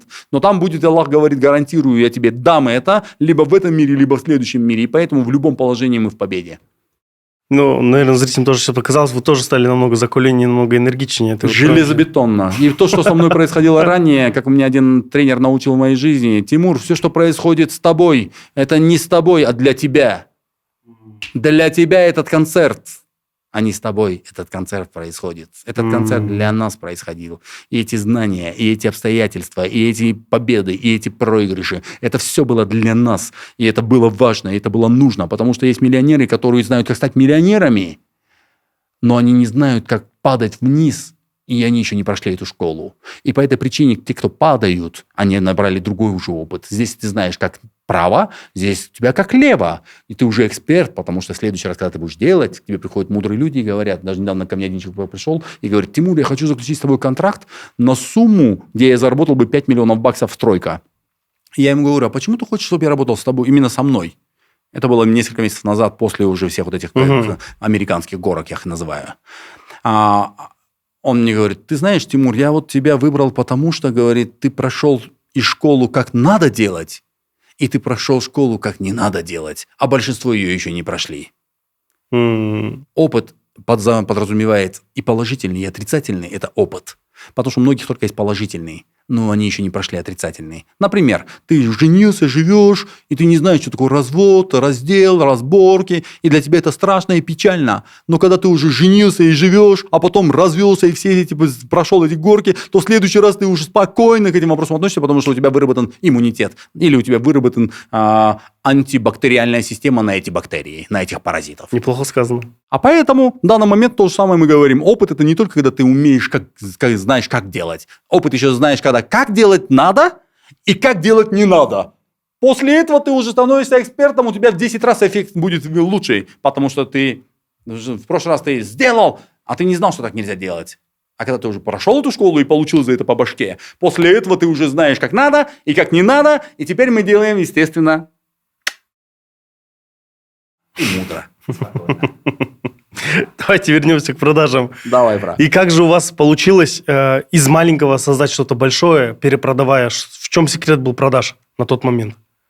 Потому что сейчас есть много людей, которые молодые, сейчас начинают где-то продавать, и сейчас на данный момент почему-то кажется, что это как будто невозможно с чего-то маленького перепродавать и дойти до домов. Это не сейчас, это было всегда. 25 лет назад это было то же самое. И 2500 лет назад было то же самое. Принципы не поменялись. Поменялись инструменты какие-то, аспекты второстепенные, но основы не поменялись. Поэтому в данный момент это им только кажется. Как один говорит, жена мужу такая: дорогой, мне кажется. Он говорит: да, тебе кажется. Проехали. Не обсуждали даже, о чем идет речь. Да, тебе кажется, дорогая. Поэтому в данном случае она хотела кое-что сказать, и он такой: дорогой, мне кажется. Да, тебе кажется, дорогая. Все, давай дальше. Поэтому в данном случае здесь также оказалось, показалось. Модель такая. Начинаем, делаем, топим, обучаемся и увеличиваем, масштабируемся, меняем. Если бы я всю жизнь продавал бы Гербалайф, косметику, и хочешь похудеть меня, спроси меня как, то по сей день я сомневаюсь, что я мог бы себе позволить на Ламборгини, летательные аппараты, путешествия по многим десяткам стран мира, и там 2 с лишним миллиона подписчиков, собирать там дворцы спорта, жить там в самых лучших условиях, одевать лучшие вещи, питаться. Ну, то же самое, что мне когда-то в Гербалайфе, сетевом маркетинге, знаете, там есть такая карьерная лестница. Здесь ты получишь 100 баксов, здесь ты получишь 10 тысяч баксов, здесь ты получишь путевку, здесь ты получишь машину, здесь ты получишь квартиру, а здесь ты получишь 100 тысяч баксов и $1 миллион. И это меня лестница очень сильно мотивировала, но я не верил, что я вообще туда пойду. А если я хотел туда, и один момент я поверил, что я хочу туда, но я точно знаю, что не через этот продукт. Масштаб надо было менять. То есть не надо товар продавать по 100 баксов, надо было продавать товар значит, по 1000 баксов, по 10 тысяч, по 100 тысяч баксов, по миллиону. А сейчас есть недвижимость, которая стоит 10 миллионов баксов, 20 миллионов баксов. Целые базы, целые здания, целые рестораны, целые комплексы. И все, и продай один комплекс и заработай свои миллион баксов. Но это, конечно, чтобы это сделать, это нужно как спортзал. Вначале 25 килограмм, а через 10 лет 250 килограмм. Ну или 200, или 150 килограмм. Поэтому, брат, удели 10 лет этому. Найми лучших тренеров. Потрать много усилий. Фокусируйся на своей цели. Приходи в этот зал, спортивный зал. Если ходишь, то приходи в спортзал, бить, если боксер, бей мешок. Бегай, выносливость вырабатывай, спаррингуйся, защиту выставляй, удары ставь и так далее. А не в телефоне ковыряйся где-нибудь с пацанами, ха-ха, анекдоты трави. В зале надо тренироваться, чтобы быть чемпионом мира по боям без правил или по боксу, а не в футбол гонять. Ну, имеется в виду, даже футбол гонять. Ты на бокс ходишь, занимайся боксом. В данном случае то же самое здесь. На 10 лет ставишь план, и все, и в этом направлении фокусируешься. И находишь для этого самых лучших тренеров, самые лучшие книги, находишь самых лучших наставников, находишь самые лучшие обитания, где рыбу надо ловить не в унитазе, а там, где она плавает. То есть найди рыбные места, найди там, где собираются бизнесмены, есть бизнес-ассоциации, есть бизнес-клубы, есть бизнес-компании успешные. Пойдите работать в успешную бизнес-компанию. Не нужно, если ты хочешь стать мультимиллионером, зачем тебе идти работать, например, грубо говоря, там, в государственной службе по кадровой политике, или по образованию, или по медицине. Ты хочешь стать миллионером, займись бизнесом, а значит, иди в компанию бизнесменов. С кем поведешься, от того и забеременеешь. Извиняюсь, это не из этого репертуара. С кем поведешься, того и наберешься. Во. Когда вы заработали свой первый миллион? Сколько лет на это? Один момент добавлю к этому. Хочешь быть миллионером, хочешь быть успешным человеком, окружи себя успешными людьми. Вот одна из формул, которая в моей жизни стала важнейшей. Хочешь быть успешным человеком, окружи себя успешными людьми. Пойди в успешную компанию, будь там хоть кем, самым низкооплачиваемым работником. Ну, посмотри, как они работают. Посмотри, чем они занимаются. Какие процессы, какие задачи, какие люди, какие компетенции, какие книги. Как один говорит... Один раз я в Москве выступал вот с такой речью, и мне задают такой вопрос. Послушали меня там мультимиллионеры, тренера, и такие говорят: мужик, ты какую травку куришь? Это значит, в Москве, когда там лучшие сидели, я там объяснил, как надо жить, с учетом божественной программы, с вот такой харизмой и темпераментом, они такие: мужик, ты какую травку куришь? Расскажи мне. Я говорю: какую-то? Я вообще не курю. Они говорят: да я не практикую курить. Я говорю: ты что читаешь? Где ты берешь эти знания? Откуда у тебя это все? Мы прочитали 400-500 книг про бизнес, про психологию, про капитал Карла Маркса, про экономику мировую. Но мы этого не знаем. Откуда у тебя это? Я говорю: оттуда, что от божественной программы. Все пророки: Давид, Авраам, Моисей, Иисус, Ной, Мухаммад, всем мир и благословения Всевышнего, они все читали эту книгу и курили эту травку. Вначале займитесь в основополагающих аспектах, а потом второстепенных. А когда эти две вещи синхронизируешь, лучшее из лучших божественных программ, одобренных, благословенных знаний и дуньяви этого мира и так далее, делается синергия, происходит серьезнейший симбиоз. И поэтому ты становишься чемпионом двух миров. Про чемпионство. Сколько лет вам ушло чтобы заработать первый миллион? Ну, если у меня цель была уже в 15 лет, я помню себя, когда я поставил такую цель. Я говорю, я на тот момент еще не понимал религии Всевышнего, и я на тот момент ставил такую цель. Мне кто-то научил поставить цели. Я поставил такую цель. В 15 лет, говорю мне сейчас, в 20 лет я хочу купить свою личную машину и квартиру. В 30 лет я хочу заработать $100 тысяч. На тот момент 100 тысяч баксов – это приблизительно 100 квартир сегодня было бы в Бишкеке. И в 40 лет я хочу быть долларовым миллионером. На тот момент это вообще фантастика была. Это вообще просто, я не знаю, я сказал, короче, я хочу вот так. Пальцем в небо. Пальцем в небо, ну, видим, мне правильно сказали. Должен быть четкая задача и четкий срок. Без срока не будет задачи. Это мне 15 лет было. Так Всевышний пожелал. В 20 лет ровно купил машину, квартиру. В 30 лет месяц, в 26 лет заработал 100 тысяч баксов. В 40 лет месяц, в 34 года стал долларовым миллионером. На опережение пошел план. Но суть, видите, оказывается, четкая цель. Второе, срок. И третье, действие к этой цели. Как ощущался первый миллион?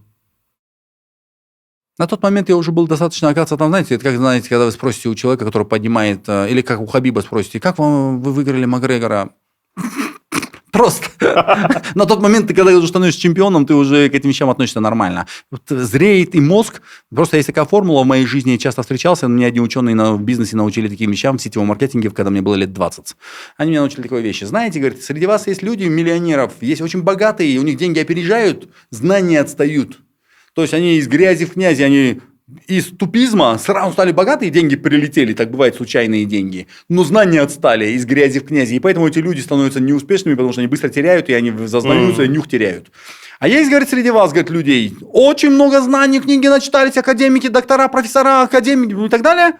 Но у них с деньгами все туго. Дома придешь, кушать нечего, жена без дома нету, квартиры нету, дети его хаят, ты бездельник, ты только книги читаешь.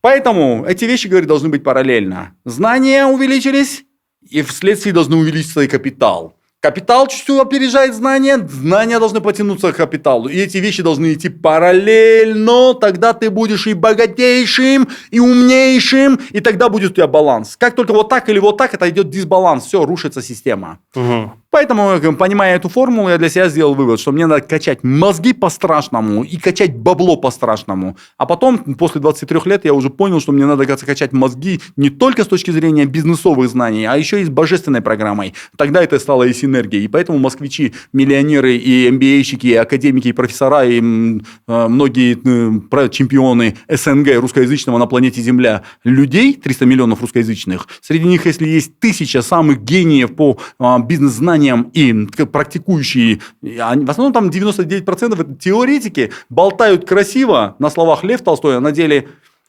короче, а вот результативно взять, чтобы ты мог и болтать гениально, и сделать гениально, таких 99% не бывает. Это их называют инфо-цыгане.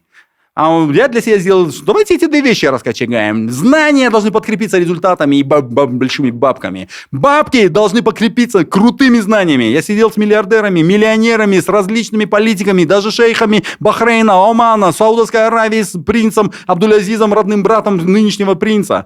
И многими миллиардерами, топ-200 миллиардеров мира в одном клубе. Я летал на такие конференции. Я с ними начал общаться. Я понял, что они много чего не понимают. Потому что они взяли только бабки, они не взяли божественную программу. А многие взяли божественную программу, но не понимают эту дунью, и что, как правильно ее интегрировать, эти божественные программу, чтобы быть чемпионом в бизнесе. И по этой причине мы спокойненько можем потягаться на планете Земля, ну, мне так кажется. Я обычно всегда так, наверное, скажу, да, вам кажется.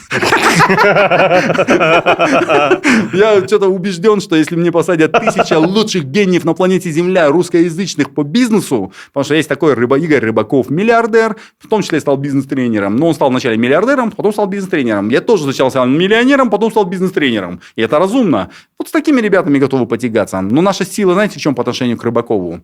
Рыбаков, наверное, ты меня услышишь, не обижайся, но я убежден, наша разница в этом и заключается, что ты миллиардер, но ты божественную программу так не понимаешь, как понимал ее Иисус, Давид, Авраам хотя бы в 1000 части. Поэтому, если вы, Рыбаков, Игорь Рыбаков, если ты это поймешь, я отвечаю, ты станешь 1000 раз круче. А для этого тебе надо хорошенько изучить божественную программу. Рекомендую, как это делали пророки и все лучшие мужи истории человечества. Поэтому вот наша разница. Мы, конечно, идем в СНГ, но я не думаю, что мы так с ноги будем заходить в СНГ. Сразу Игорю Рыбакову в лицо. Я не только вам скажу, я вам не только про Игоря Рыбакова. Дайте мне на планете Земля 1000 или 100 лучших гениев бизнеса и бизнес-знаний. Посадите меня за один стол, даже сделайте этот челлендж, обзаведитесь этой целью. Я готов профинансировать это даже, если надо. Я готов потягаться с ними. На бизнес-темы глобального масштаба. Клянусь Аллахом. Я точно знаю, что когда приходит истина, ложь исчезает. Ложь обречена на погибель. Ложь разбивается об истину. А истина это кто? Аль-Хак, истина Аллах. А кто? Аллах говорит, кто выбрал меня, и я буду с тобой. Значит, ты на истине, а значит, ты тоже Аль-Хак. А когда приходит Хак, истина исчезает. Наверное, теперь пришло время прийти к истории создания компании Lighthouse, которая сейчас сегодня на наших микрофонах, как наши партнеры. И интересно, как эта компания зарождалась. Я помню, в одно время она была везде. Даже были мемы, там, Джогорху Кенеше, на креслах, и я помню, я просто видел везде это. И почему-то, когда я начал заниматься подкастом, у меня первая мысль такая была, вот, я хочу себе рекламодателя, у меня в голове появлялся Lighthouse, потому что я только его и рекламу и видел. У нас задача история. была такая в то время. История создания Elite House. Как она зарождалась? Раз вы затронули очень важную тему, давайте ее продолжу, то, что вы сказали, а потом вернусь к истории. Начало. Можно? Окей. Ну, мы так не уйдем далеко. Коротко. Знаете, у меня был план, меня этому научили очень сильные пиар-технологии. Знай, говорит, хочешь сделать так, чтобы компанию знали везде. Это значит, люди должны так ночью просыпаешься и говорить, строительная компания, они говорят, Elite House. Хотя их 100. Вот так должно быть. У любого человека, вот даже сейчас я у вас спрошу, самые лучшие спортивные кроссовки. Nike. Вот, видите, как что-то человек должен сказать. Самый лучший шоколад, батон какой-нибудь. Сникерс. Вот, самый лучший порошок. Тайт. Блин, вот видите, вбили окей, в голову. окей. Я это понимаю, думаю, опа. Окей. А как сделать так, чтобы люди выбирали нас всегда? А значит, он говорит, мои пиар-технологи говорят, профессионалы, мы сделаем так, что, короче, у людей должно быть везде стройка. Квартиру хочу купить, друзья, кричат такие, той да отрад. Один, балдар, үй алат элем, қайерден алсам болот? И все такие хором. Elite House! И все, у него не остается ничего делать, идти в Elite House, грубо говоря. И зная эти технологии, мы разрабатываем стратегию. Вот так это делается. И таким образом, получается, ты делаешь так, что везде дворец спорта, кресла, Elite House, телевизор включаешь, Elite House, радио включаешь, здравствуйте, компания Elite House, визитки на улице раздают, листовки, Elite House, машины по улице, Elite House, и все. И ты, это называется, как вот даже фильм сделали, там, пятерки, да, там, чтобы лошадь, Фокус, да, называется фильм, про пятерки. Забили в голову так, что он, в конце концов, все на определенное программирование, зомбирование. Но это бизнесовый инструмент, то есть никакого мошенничества. Делай это красиво и наилучшим образом. Потом, например, самая лучшая строительная компания, у которой есть бренд, лицо компании. На тот момент ни у одной компании строительной вы не можете мне сказать в 2015 году, в 2010 году кто открыто выходил и говорил, я владелец строительной компании. Все прятались. Все прятались, а у них стратегия была «бизнес любит тишину». Ой, хочет меня посадят, ой, хочет меня убьют, ой, хочет меня заберут, ой, хочет... Я понимал, что я выбирал стратегию чуть другую. По принципу называется стратегия вот так. Хочешь делать правильно? Тогда посмотри, как делают большинство. И сделай в точности наоборот. Потому что большинство стандартно мыслящие и делают неправильно. А надо делать не как они. И я попер по этой стратегии. И поэтому, наверное, результаты у меня и вот тут неплохие были. И вот здесь у меня опыт неплохой. Того, чего у них нет. А большинство вот этих уже сдохло на этом этапе. А вот на этом этапе они сдохли еще 80%. На этом этапе теперь посмотрим, кто сдохнет, а кто нет. Ну, сдохнет. Сколько времени сейчас, чтобы обратно все говорили о Elite House? У меня сейчас просто вопрос стратегии, надо подумать, нужно ли мне именно, чтобы говорили об Elite House. Это первый вопрос, обзавестись ли этой целью. Во-вторых, есть такое понятие гора-албастык. Есть такое понятие зависть, есть такое понятие назар, есть такое понятие сглаз, есть такое понятие жаман сөз, жаман көз, короче, көз тейвесин, суық тейвесин, сөз тейвесин, бар ғой, короче. Поэтому эту школу мы тоже прошли. После этого мы думаем, а может уже не обязательно. Вот, знаете, было время, когда нужно было там Хабибу Нурмагомедову ездить на все соревнования, чтобы о нем узнали, на самые ключевые. А потом пришло время, что ему не нужно уже, за ним уже бегают UFC и все там мировые бойцовские клубы, чтобы он туда прилетел сам. То есть было время, когда ты бегаешь за успехом, потом успех бегает за тобой. Аллах об этом в Священном Писании говорит. Если ты будешь делать то, что я тебе говорю, по божественной программе я сделаю так, что я этот мир унижу, постелю у ног униженным. И сделаю так, что мир будет бегать за тобой, а не ты за миром. То же самое здесь из божественной программы истину сказал Всевышний. Поэтому нужно ли мне сегодня, чтобы опять все говорили об Elite House, или нужно мне достигать глобальных стратегических целей? Например, там, в Кыргызстану, у меня сейчас цель, например, научить 1000 новых менеджеров, которые пройдут такую же школу и такой же опыт, и создать 1000 элит-хаусов. Но они будут называться не элит-хаусы. Но это будет 1000 дочерних предприятий, да, учеников, которые создадут подобные предприятия и создадут по 1000 рабочих мест. Это 1 000 000. 1 000 000 рабочих мест, 1000 предприятий, 1000 новых менеджеров. Вот вопрос. Что лучше? Чтобы мы в Элитхаус все говорили, или чтобы 1000 компаний дочерних Элитхаус. Я думаю, что вторая более интересная модель. И пускай они уже растут, используя наше имя, опыт, авторитет. Но здесь нам нужно говорить об Элитхаусе и возвращаемся к истокам, что нам нужно рассказать историю создания Элитхауса. Давайте. Пока вы не отвлекли. Ничего страшного. Я думаю, что то, что мы рассказали, это не было будет лишним, интересно и полезно. 100%, да. Как зарождалась компания Элитхаус? Я, наверное, уже в 3-й раз задаю этот вопрос. Ничего страшного, вы можете в ролике сделать это 1 раз. Поехали. Компания Элитхаус зарождалась путем, как я рассказывал ранее, немножко об этом. Вначале мы продавали слишком дешевые 100 тысяч сомовые вещи, $1000 вещи, $1 миллион, 10 тысяч, 100 тысяч, $1 миллион вещи. Естественно, когда я дошел до недвижимости как до самый дорогой вид продукции из основных товаров на рынке, чем дороже товар, тем больше прибыль. Продаешь стакан газ-воды, зарабатываешь там 10 копеек. Продаешь одну квартиру, зарабатываешь $1000. Вопрос, функции почти одни и те же. Купите газ-воду или купите квартиру. Время теряешь тоже, реклама почти та же, навыки почти те же, просто уровень другой. Соответственно, я когда дошел до этого уровня, по воле Всевышнего, он меня научил тому, чтобы я понимал, масштабировался и выбрал лучший сектор, лучшую поляну, где можно было бы рубить капусту. В данном случае... Когда я уже понял, после этого я принял решение, попал в строительную компанию, вначале стал риэлтором. Думаю, ништяк, самое лучшее – это недвижимость. Пошел в риэлторы. Ништяк, я научился продавать, пошел в строительную компанию, думать, как строить недвижимость и продавать недвижимость с учетом теперь стройматериалов. Ништяк, научился строить недвижимость и пошел открыть строительную компанию. Ништяк, теперь строю недвижимость и продаю недвижимость. Очень мало строителей, точнее, очень мало бизнесменов из сегмента строительства рассказывают вообще где-то на подкастах и делятся опытом. Вообще, как открывается строительная компания? Очень просто. Для профессионала. И очень непросто для неуча, естественно. Поэтому мы и обучать хотим. Да? Молодцы, что вы это делаете. Браво. Респект. Хвала Всевышнему, что Он дал вам такие способности и возможности. И нам. Теперь, как открыть строительную компанию? В первую очередь ставим намерение, просим у Всевышнего. Всевышний, помоги мне создать свою строительную компанию. Намерение.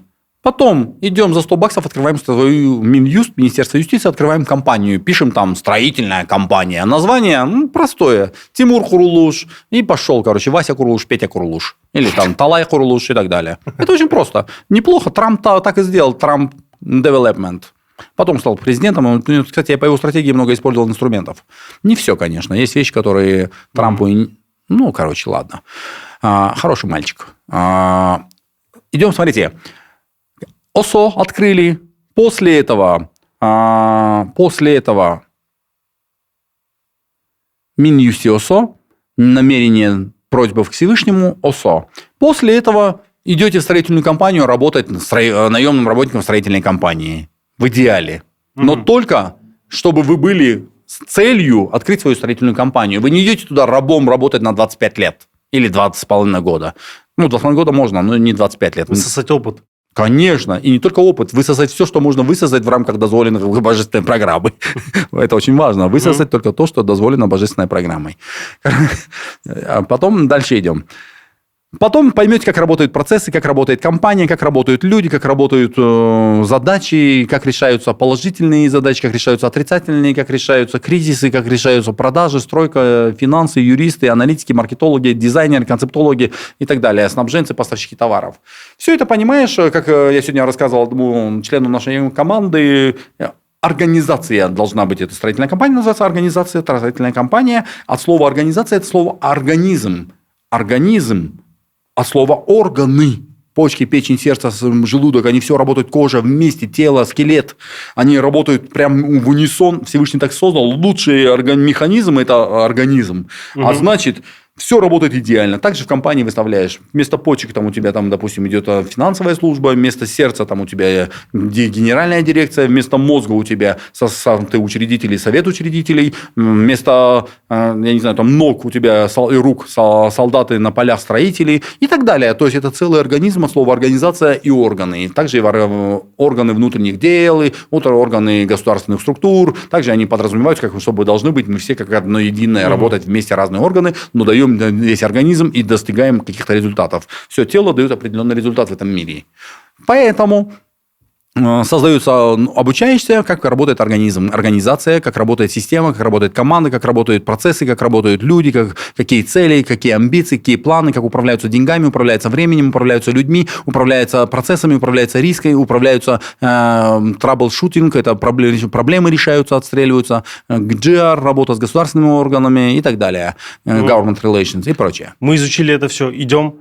И дальше нам нужно... Ну, мы теорию только пройдем, да? Теорию пройдем, и немножко практики мы увидим, как это делают другие, но хотя бы мы знаем, из чего состоит организм. Да? Да. После этого мы теперь начинаем в этой же компании, если ты хороший, заслужи авторитет, заслужи доверие, и выстрои правильные взаимоотношения с руководством этой компании. И скажи, я хочу тоже быть миллионером, возьмите меня ученики, я буду пахать, я буду рвать, я буду рыть землю своим рогом. Делайте. И все, если ты достойно себя покажешь, 5-10 лет тебя возьмут в команду и скажут, ты достойный пацан, готовься, из тебя мы сделаем чемпиона. И все, и начинает в него вкладываться. Он начинает находить участки, приходить к шефу, советоваться из 100 участков, из 195, естественно, будет порожняк, хотя порожняк – это тоже движняк. Имейте в виду, есть такая формула. Порожняк тоже движняк. Но так поймешь, что правильно, что неправильно, что хорошо, что плохо, что актуально, что не актуально, что целесообразно, что не целесообразно, что экономически рентабельно, что не рентабельно. Все, руководство тебе подскажет, ты поймешь, оказывается, что правильно, что неправильно на этих 100 экспериментах, пока ты будешь находить участки. У тебя есть команда у шефа есть бабки, у тебя есть выстроенные отношения, и взаимоуважение, и взаимодоверие. И таким образом открывается новая компания именем твоего Курулуш, если я там Тимур Курулуш, там, если ты Арстан, то Арстан Курулуш. И все, садись на долю 10-20% в эту компанию, своему шефу говоришь, садись на 70%, на 80%, не жалейте, не жадничайте. Скупой платит дважды, тупой платит трижды, лох платит всегда. Поэтому здесь нужно, чтобы щедрее отдать шефу, как я и сделал когда-то. Я пришел к своему шефу и сказал, шеф, я хочу быть воином. Он говорит, я тебя научу. Отдай мне. Потом пришло 5 лет, я стал воином, достаточно у него, наемным воином, рабочим. Потом я сказал, можно мне 10-20% всей этой компании, я буду рвать тогда еще лет 10. Он говорит, нет, мне что-то жалко. И меня до пинка дали. Потом я пошел к другому миллионеру и сказал, я хочу создать строительную компанию, я про это знаю 80%, расскажи мне, что не знаю, ты подскажи. Он говорит, да ты еще и 80 не знаешь, ты и 40 не знаешь даже. Окей, 40 не знаю, 30, значит 40 знаю. 30 знаю, окей? Он говорит, 30. Тогда твои 70, мои 30. Ну, что я знаю, я вкладу, а ты вложи свой авторитет, свои связи, свои бабки, если это будет необходимо. Он говорит, давай иди, находи участки. Я пошел искать участки, пришел ему, он мне откорректировал, что правильно, что неправильно, позвонил нужным людям, чтобы меня приняли, чтобы мне рассказали все, что как надо, обучили меня, и таким образом я пошел и создал компанию, отдал основную долю и начал работать. Первый проект, когда я отдал основным своим партнерам, инвесторам, которых я нашел, там, 5 лет я с ними дружил, через 5 лет они мне доверяли, я нашел среди 60 инвесторов, я один человек решил вложиться. И у меня было 12% только в этой доле от первой стройки. То есть я пошел на 12%, все остальное забирали эшек иштейт от джейт.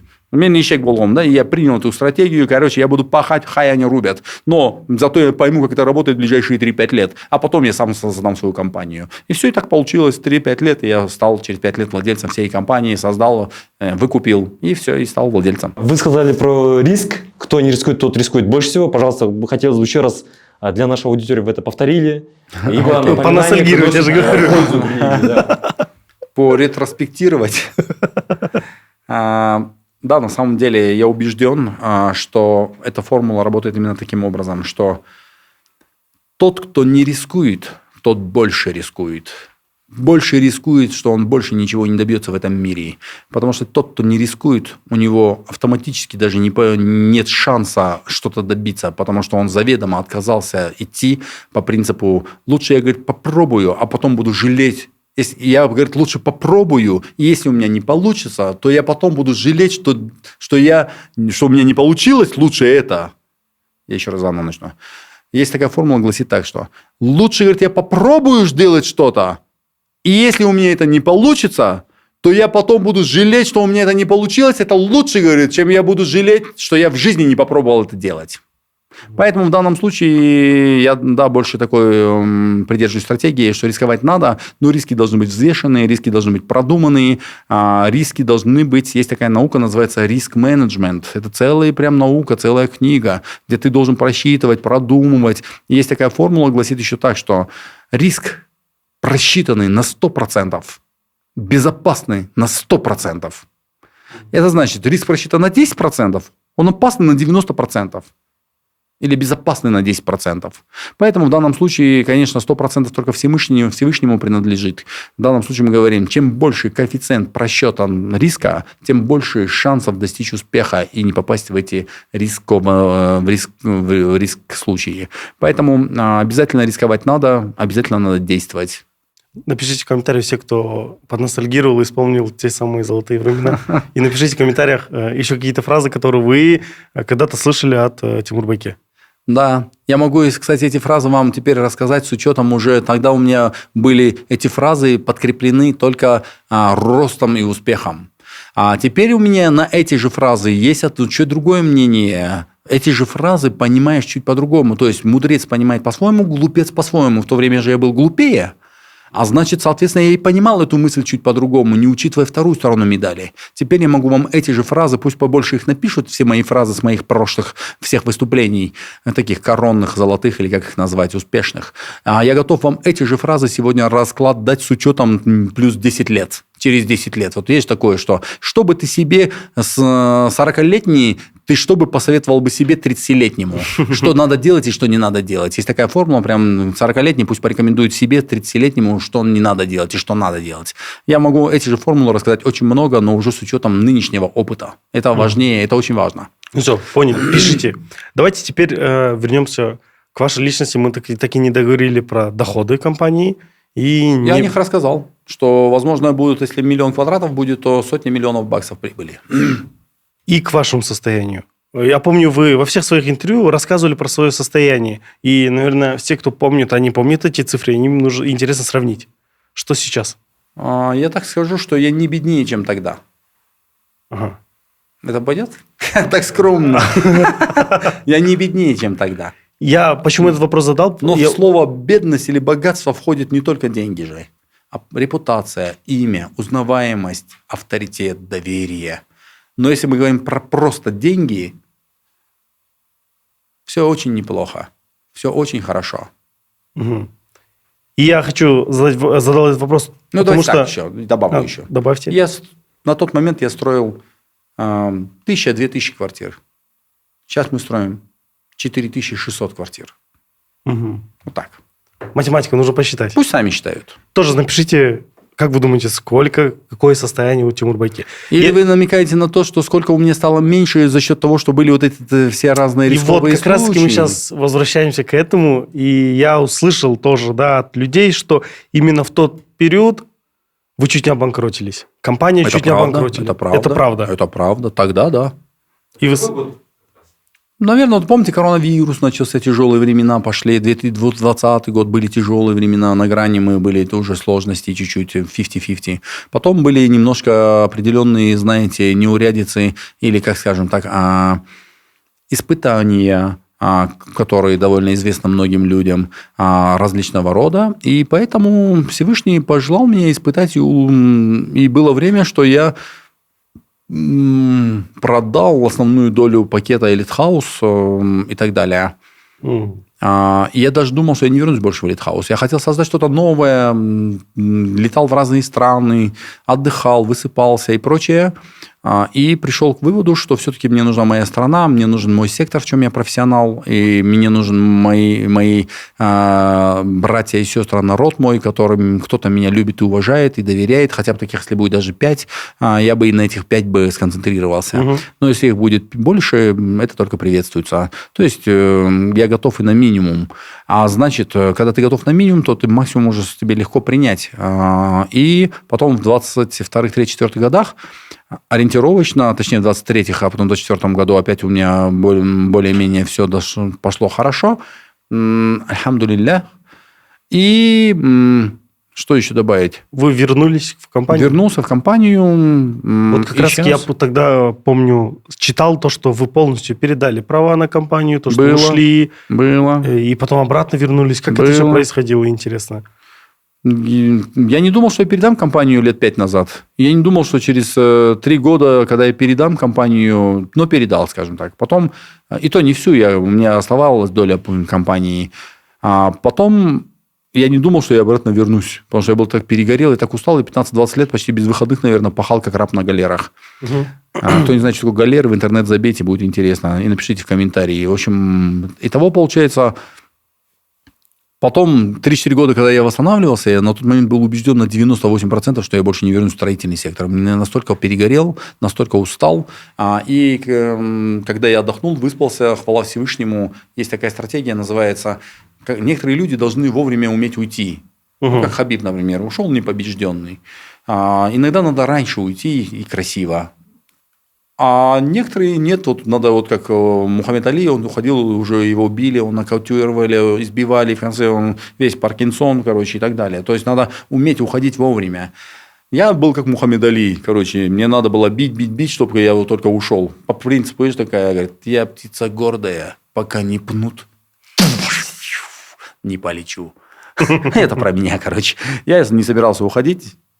Пока не пнули. Пока, я бы сказал так, сама жизнь, ситуация, обстоятельства, опыт, люди, клиенты, друзья, конкуренты, админы и так далее. Короче, неважно. Суть все это вместе, я говорю, это воля Аллаха. Мне нужно было вылететь из этого процесса. Всевышний пожелал так. Все, он мне дал испытания, восстановились и так далее. А потом пришло время, появилась энергия, хвала Всевышнему, и я решил сделать теперь второй этап. И поэтому второй этап у меня в большинстве сконцентрирован сейчас на строительстве 1000 ребят, чтобы они стали мультимиллионерами. Еще один момент, который хочу спросить. Это про офис ваш Elite House. Так посчастливилось, что я до начала всех событий в каком-то далеком году побывал у вас в офисе как покупатель, когда там мы с родителями, с родственниками были. И потом, когда мне недавно, когда вот как раз-таки мы заключили партнерство с Elite House, когда меня еще раз пригласили, я был сильно удивлен перестройке. Перестройки в плане разделения отдела продаж на мужской и женский, на вот новые принципы, которые в компании уложились, да, и я как понял, компания прошла огромную перестройку и большие изменения потерпела. Абсолютно верно, потому что с годами владелец компании, руководство компании, когда меняются времена, меняются и люди, и меняются последствия и обстоятельства. Поэтому и инструменты, и технологии, и результаты следствий. Поэтому это разумно, что с того времени я поменялся. Я был лет 8 другой, лет 6 назад другой, года 3-4 назад другой, сейчас я другой. И я убежден, что я через 5 лет буду тоже другим. Угу. Одно из двух. Но если я буду еще к тому времени жив, но даже если не буду жив, я все равно буду другой. Я буду уже корм для червей. Суть, короче. Итого, получается, задача стоит такая. Да, мы сейчас работаем, компания работает. И я не знаю, вот ваши ощущения, вы мне как нейтральный человек скажите сами и объективно скажите, пожалуйста. Вы попали в компанию, вы увидели энергию, вы увидели рост, вы увидели прогресс или нет? Того, что было 5 лет назад, 3 года назад. Но если сравнивать с 5-летним, да. прошлым, да, я увидел. В лучшую сторону или в худшую? В лучшую сторону, потому что это подходит моим взглядам. Окей. Оно так, в принципе, и есть. Если вы пришли лет 8 назад в компанию, когда я полностью один управлял, кипел, пилил, just do it, кто не рискует, тот больше рискует, топим! Потом у меня и команда была такая. Естественно, есть такая стратегия. Когда коней на переправе не меняют, вперед! Короче, и кони побежали. Кони, я имею в виду армия, да, люди. Но есть такая стратегия, называется, коней на переправе не меняют, но ослов нужно. Естественно, ослов, имеется в виду, слабаков убираешь, сильных ставишь, сильный пруд, мы вместе растем, вместе завоевываем горизонты. Потом были испытания, пришли другая команда, у них своя, каждая метла же метет по-своему. Модель, манера управления автомобилем у всех разная. Кто-то любит, а кто-то хочет. И нормально, оба по-своему правы. Также и у нас пришли другие ребята, у них была своя модель, у них были определенные времена, они пришли во время испытаний, мы объединились, несколько компаний, SFB, Elite House. Все, и потом я не думал, что я вернусь. Я был пассивным владельцем определенной доли, не маленькой, а определенной доли компании. И Все, пришло время, что я восстановился и решил вернуться. I'll be back в своей команде. И все, и пришел, и опять, естественно, поменял 80 или 70% штата, команды, потому что у всех разный темперамент, разные модели. Ну, естественно, и у команды разные темпераменты, разные модели. Люди же идут на людей, и, естественно, команда идет на лидера. Какой лидер, такая команда. То есть, по принципу, рыба гниет с головы. Если голова умная, команда умная, и результаты умные, и клиенты умные, довольные. Если сверху тупой сидит, то команда будет тупая, потому что умные люди не работают на тупых людей. Полуумные работают на очень умных. Очень умные работают на гениально умных. Но не могут работать гениально умные на полутупых. Они пойдут в другое место, где будут чтобы стать сильнее. Не только богаче, 2 в 1 они. Поэтому в данном случае команда поменялась, прогресс, работа нормально. Продолжая про команду, я видел очень много компаний, в которых примерно приблизительное отношение, как у вас в команде, да, то есть вы относитесь как к братьям, как к друзьям, как к партнерам, то есть нету иерархии, то, что вот есть руководитель, и все остальные должны подчиняться. У вас я увидел чуть другую модель, и, к сожалению, все компании, которые я видел подобные модели, они разрушались. Когда я был у них в гостях, или они меняли. Также мне многие об этом рассказывают, то, что это неправильно. Почему у вас это работает? На самом деле вы, конечно, только видите же наружную сторону медали. Фантик, начинку вы не всю же видите. Внутри менеджмента, естественно, есть определенные люди, определенные процессы. Есть такая формула, называется «чрезмерная лояльность уменьшает эффективность». Поэтому в данном случае важно в компании, чтобы не была чрезмерная лояльность. Брат мой, мой друг, мой сосед, мой родственник, мой сын, мой зять, мой джездафан, джездешка. Я со всеми разговариваю так. Брат мой, друг мой, сосед мой, выполняй профессионально свою работу. Мы будем братьями, друзьями и параллельно партнерами. Если ты не можешь этого сделать, то покинь. Останемся братьями. Если ты хочешь быть профессионалом и братом, то тогда выполняй работу достойно, чтобы от твоей работы не страдали результаты, и дольщики, и клиенты, и так далее. Но если ты не хочешь быть братом, но не хочешь быть профессионалом и занимать профессиональную должность, не быть профессионалом, дорогой, покинь это место. И если надо будет, я не посмотрю, мой родной брат будет или мой родной сын будет. Я обязательно его уволю и накажу. И это достаточно жестко. Просто мы эти вещи обычно же ссоры из избы же не выносишь, когда воспитываешь свою жену, ты же не будешь на улице при всех отчитывать и ругать и так далее. Мы должны аккуратно сказать: дорогая, давай дома пообщаемся.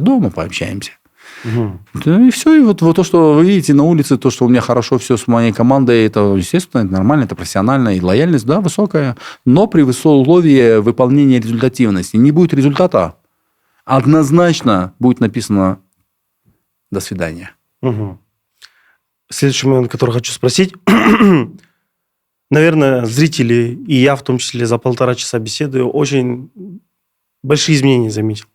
Заметили, и зрители, скорее всего, это вот именно, во-первых, это энергетические, во-вторых, более в взглядах, более увереннее, более энергичнее. Заметила ли эта команда и как повлияли новые вы на команду, да, на компанию? И как было, когда вы были старым? Насколько вот это изменение отслеживается в влиянии на компанию? Естественно, потому что я же говорю, что всегда армия смотрит на своего полководца, на своего, кто стоит впереди. Если впереди стоят, есть же такая формула, гласит вот так. Армия, возглавляемая бараном львов, то есть баран, который возглавляет прайд львов, говорит: лучше ли, который баран возглавляет львами, либо лев, возглавляющий баранами. Ученые доказали, что лев, возглавляемый баранами, и вместе как армия, они побеждают барана, возглавляемыми львами. Поэтому в данном случае вопрос такой, что кто стоит у руля? Баран, хоть он львами будет, он проиграет возглавлять. Потому что никогда нормальные львы не могут работать на барана. Они покидают такое место. Или они сжирают этого барана. И потом кто-то из них становится львом. Потому что в данном случае, естественно, мы мудреем, команда мудреет, результаты мудреют. Как-то так. Тимур Баки, после вашего возвращения в компанию, конечно же, это успех для Кыргызстана, да, для строительного сектора, так как вы создаете новые высоты, новую планку для ваших конкурентов. Да? Вопрос, каким вы видите город через 10-12 лет, именно Бишкек, с точки зрения строительства, да? Куда она идет и к чему она придет? Вы все-таки в этой профессионал, и что вы видите? Я предполагаю, как и 10 лет назад, в 2014 году, с копейками назад, в YouTube у меня есть видеоролик, я выступал на большом инвестиционном форуме на Иссык-Куле с участием губернаторов, там, администрации президента, инвесторов, китайцев, миллиардеров. Я выступал там и сказал такие слова, что на тот момент 10 миллионов долларов для Кыргызстана инвестиций считалось очень много. Я сказал такие слова, что нам надо запускать, строить город Бишкек. Есть Ташкент-Сити, есть Москва-Сити, почему-то нет Бишкек-Сити. Проект стоит 2 миллиарда долларов, надо его запускать. Рано или поздно он появится, а иначе у нас будет все такое хаотичное, колхозное, и не будет школ, садиков, торговых, развлекательных, медицинских центров в порядке. Не будет баланса органики. Это не как организм, почки лежат отдельно, сердце лежит отдельно, оно не дает результат, что человек может бегать туда и сюда. Почки вытащи, человек уже никуда не побежит. Хотя, может, еще и будет жить временно. То поэтому мы говорим... 10 лет назад, 14 с копейками, почти 10 лет назад с копейками, 14 год, по-моему, в YouTube есть видеоролик, поищите, конференция и так далее, если кому это интересно. А суть я хочу сказать то же самое, что и сейчас, что Бишкек в любом случае, как и вся страна, будет в ближайшее время, если пожелает Господь, единый Господь, то обязательно будет очень большой прогресс в стройке, очень прогресс большой достаточно прогнозируется в экономике, если только, конечно, большие геополитические и большие там державы не захотят, по милости Господа, не знаю, что-то изменить в мировом устройстве. И поэтому, по этой причине, если все будет так же приблизительно там, наверху, я имею в виду, вся политика мировая по отношению к Кыргызстану и Кыргызстан по отношению к мировой политике, то думаю, что в ближайшее время, в десятилетие, ожидается очень большой скачок, рост, прогресс, развитие. Хотя бы потому, что наши мигранты, которые после распада Советского Союза, которые первые 10 лет никто не знал, что делать до 2000-х. Потом с 2000 по 2010 год я был свидетелем этих лет. До 2010 года люди поняли, что, не надо ничего ждать, надо думать, что делать. С 2010 по 2020 люди поняли, что делать, и начали это делать. А теперь они это делают с 2020 по 2030, они это делают, а с 2030 по 2040 у них будут мега результаты.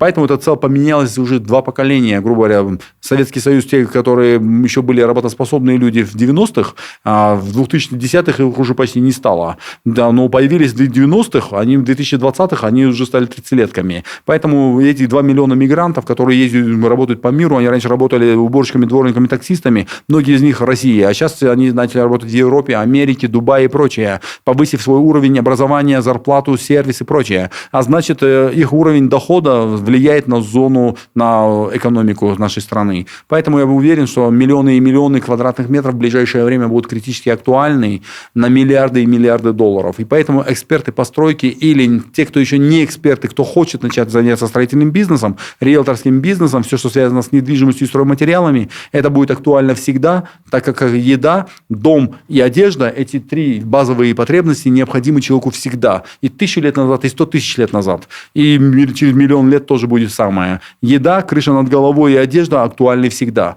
Поэтому я рекомендую всей молодежи рассматривать этот сегмент, этот сектор. А как? Путем идите в риэлторские компании, идите в учебные заведения, связанные со строительством, идите в строительные компании и практикуйтесь, работайте и завоевывайте свой авторитет, свои знания, и потом добивайтесь им результатов, поставляя четкие глобальные цели.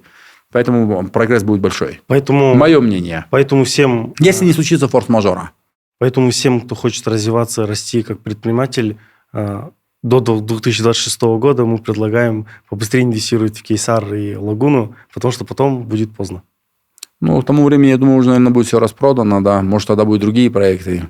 Да. По этим ценам уже не будет же. Конечно. В то время цены будут уже с коэффициентом 1,5-2. Поэтому... То есть в 1,5-2 раза дороже. Успеваем и спешим.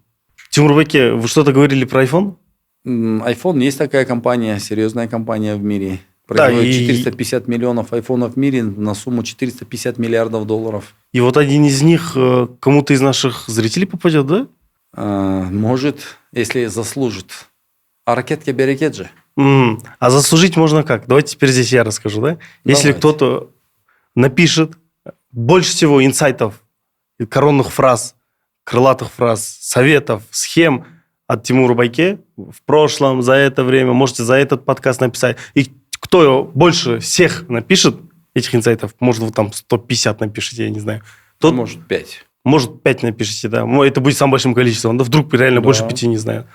И тем больше вы напишите, тем ближе вы к победе. И человек, который напишет больше всех инсайтов, тот получит iPhone. Да. И обязательно оставить... Стоимостью в $1000? Стоимостью... Айфоны разные бывают. Стоимость $1000. Да. Который на улице не валяется. Я не знаю, сколько какой будет iPhone за $1000, но я думаю, $1000 мы купим iPhone. Ну да. iPhone за $1000, 15 iPhone, и при этом пишите все советы, инсайты и оставляйте свой номер для связи. Вдруг вы выиграете, а мы с вами не сможем связаться, обидно будет. Но здесь еще один момент давайте добавим. Те, кто... А вдруг их будет ровно 100 или ровно 20 у каждого? А что тогда? Между ними разыграем его в режиме через... Жребий кинем. Жребий? Да. Давайте. Жребий кинем и на то... Может, мы сейчас их в прямом эфире устроим, кто больше реально назовет их. Может, еще кто-то еще вспомнит дополнительно. Окей, давайте. Поэтому, в общем и целом, по-любому найдем выход из этой ситуации. Поэтому участвуйте, пишите комментарии и получите шанс выиграть iPhone от Тимура Байке. А теперь вот к концу я хотел бы, как в старые добрые времена, слова напутствия, мотивации, каких-то мотивационных слов для молодежи услышать от вас, чтобы вновь, так сказать, дать рывка, дать энергии молодому подрастающему поколению, которые заждались ваших слов. Да, давно я не выступал на сцене, достаточно давно. Может быть, я не так уже красноречив, как раньше, или посмотрим, время покажет. В данном случае я бы напутствие дал нашей молодежи такое, наверное, напутствие, что, во-первых, каждый из вас, неважно, если вам даже 10 лет, ориентировочно, это более-менее такой, когда мозги начинают работать более-менее хорошо, а дальше вам до 100 лет ориентировочно, то обращаюсь к этой категории людей, что в моем понимании, прожив достаточно немало лет, ну и в то же время, конечно, еще впереди, Аллах лучше знает, сколько суждено, могу сказать следующее, что для человека в первую очередь нужно выбрать верхнеуровневое, стратегический такое направление или сделать выбор. Выбор в пользу либо добра или зла, либо истины или лжи. Выбор между днем или ночью, ясностью и неопределенностью. Это основной месседж, который я хочу, чтобы каждый человек сделал выбор. То есть, либо он выбирает, если он выбирает божественную программу, то есть с единобожием, с одним Богом, с одним пророком Мухаммадом, мир ему, благословение Аллаха, и религия ислам. Это основной вопрос. На базе этого всего можно выстроить все сферы, ключевые сферы своей жизни наилучшим образом, чтобы быть чемпионом среди чемпионов, лучшим среди лучших и чемпионом обоих миров. Это вот первое. Второе напутствие я бы дал такое, что этот мир, там решается божественное, он решает и этот мир, и следующий мир. На основе божественной программы человек должен выстроить теперь, в соответствии с божественной программой, он должен выстроить и этот мир, то есть путем, что он выбирает здесь уже тоже какую-то профессию, выбирает модели поведения, модели ведения бизнеса, выбирает свои планы, дорожные карты, стратегии. И если он в данном случае выберет на основе божественной программы, не противоречащей божественным законам, не то, что гневает Всевышнего, а то, что, наоборот, приводит к его довольству, то в этом случае у тебя здесь уже, конечно, и семья, и здоровье, блок, сектор ключевой, ключевые сферы жизни. Вот рекомендую людям посмотреть этот ролик отдельно, ключевые сферы в жизни, YouTube забить.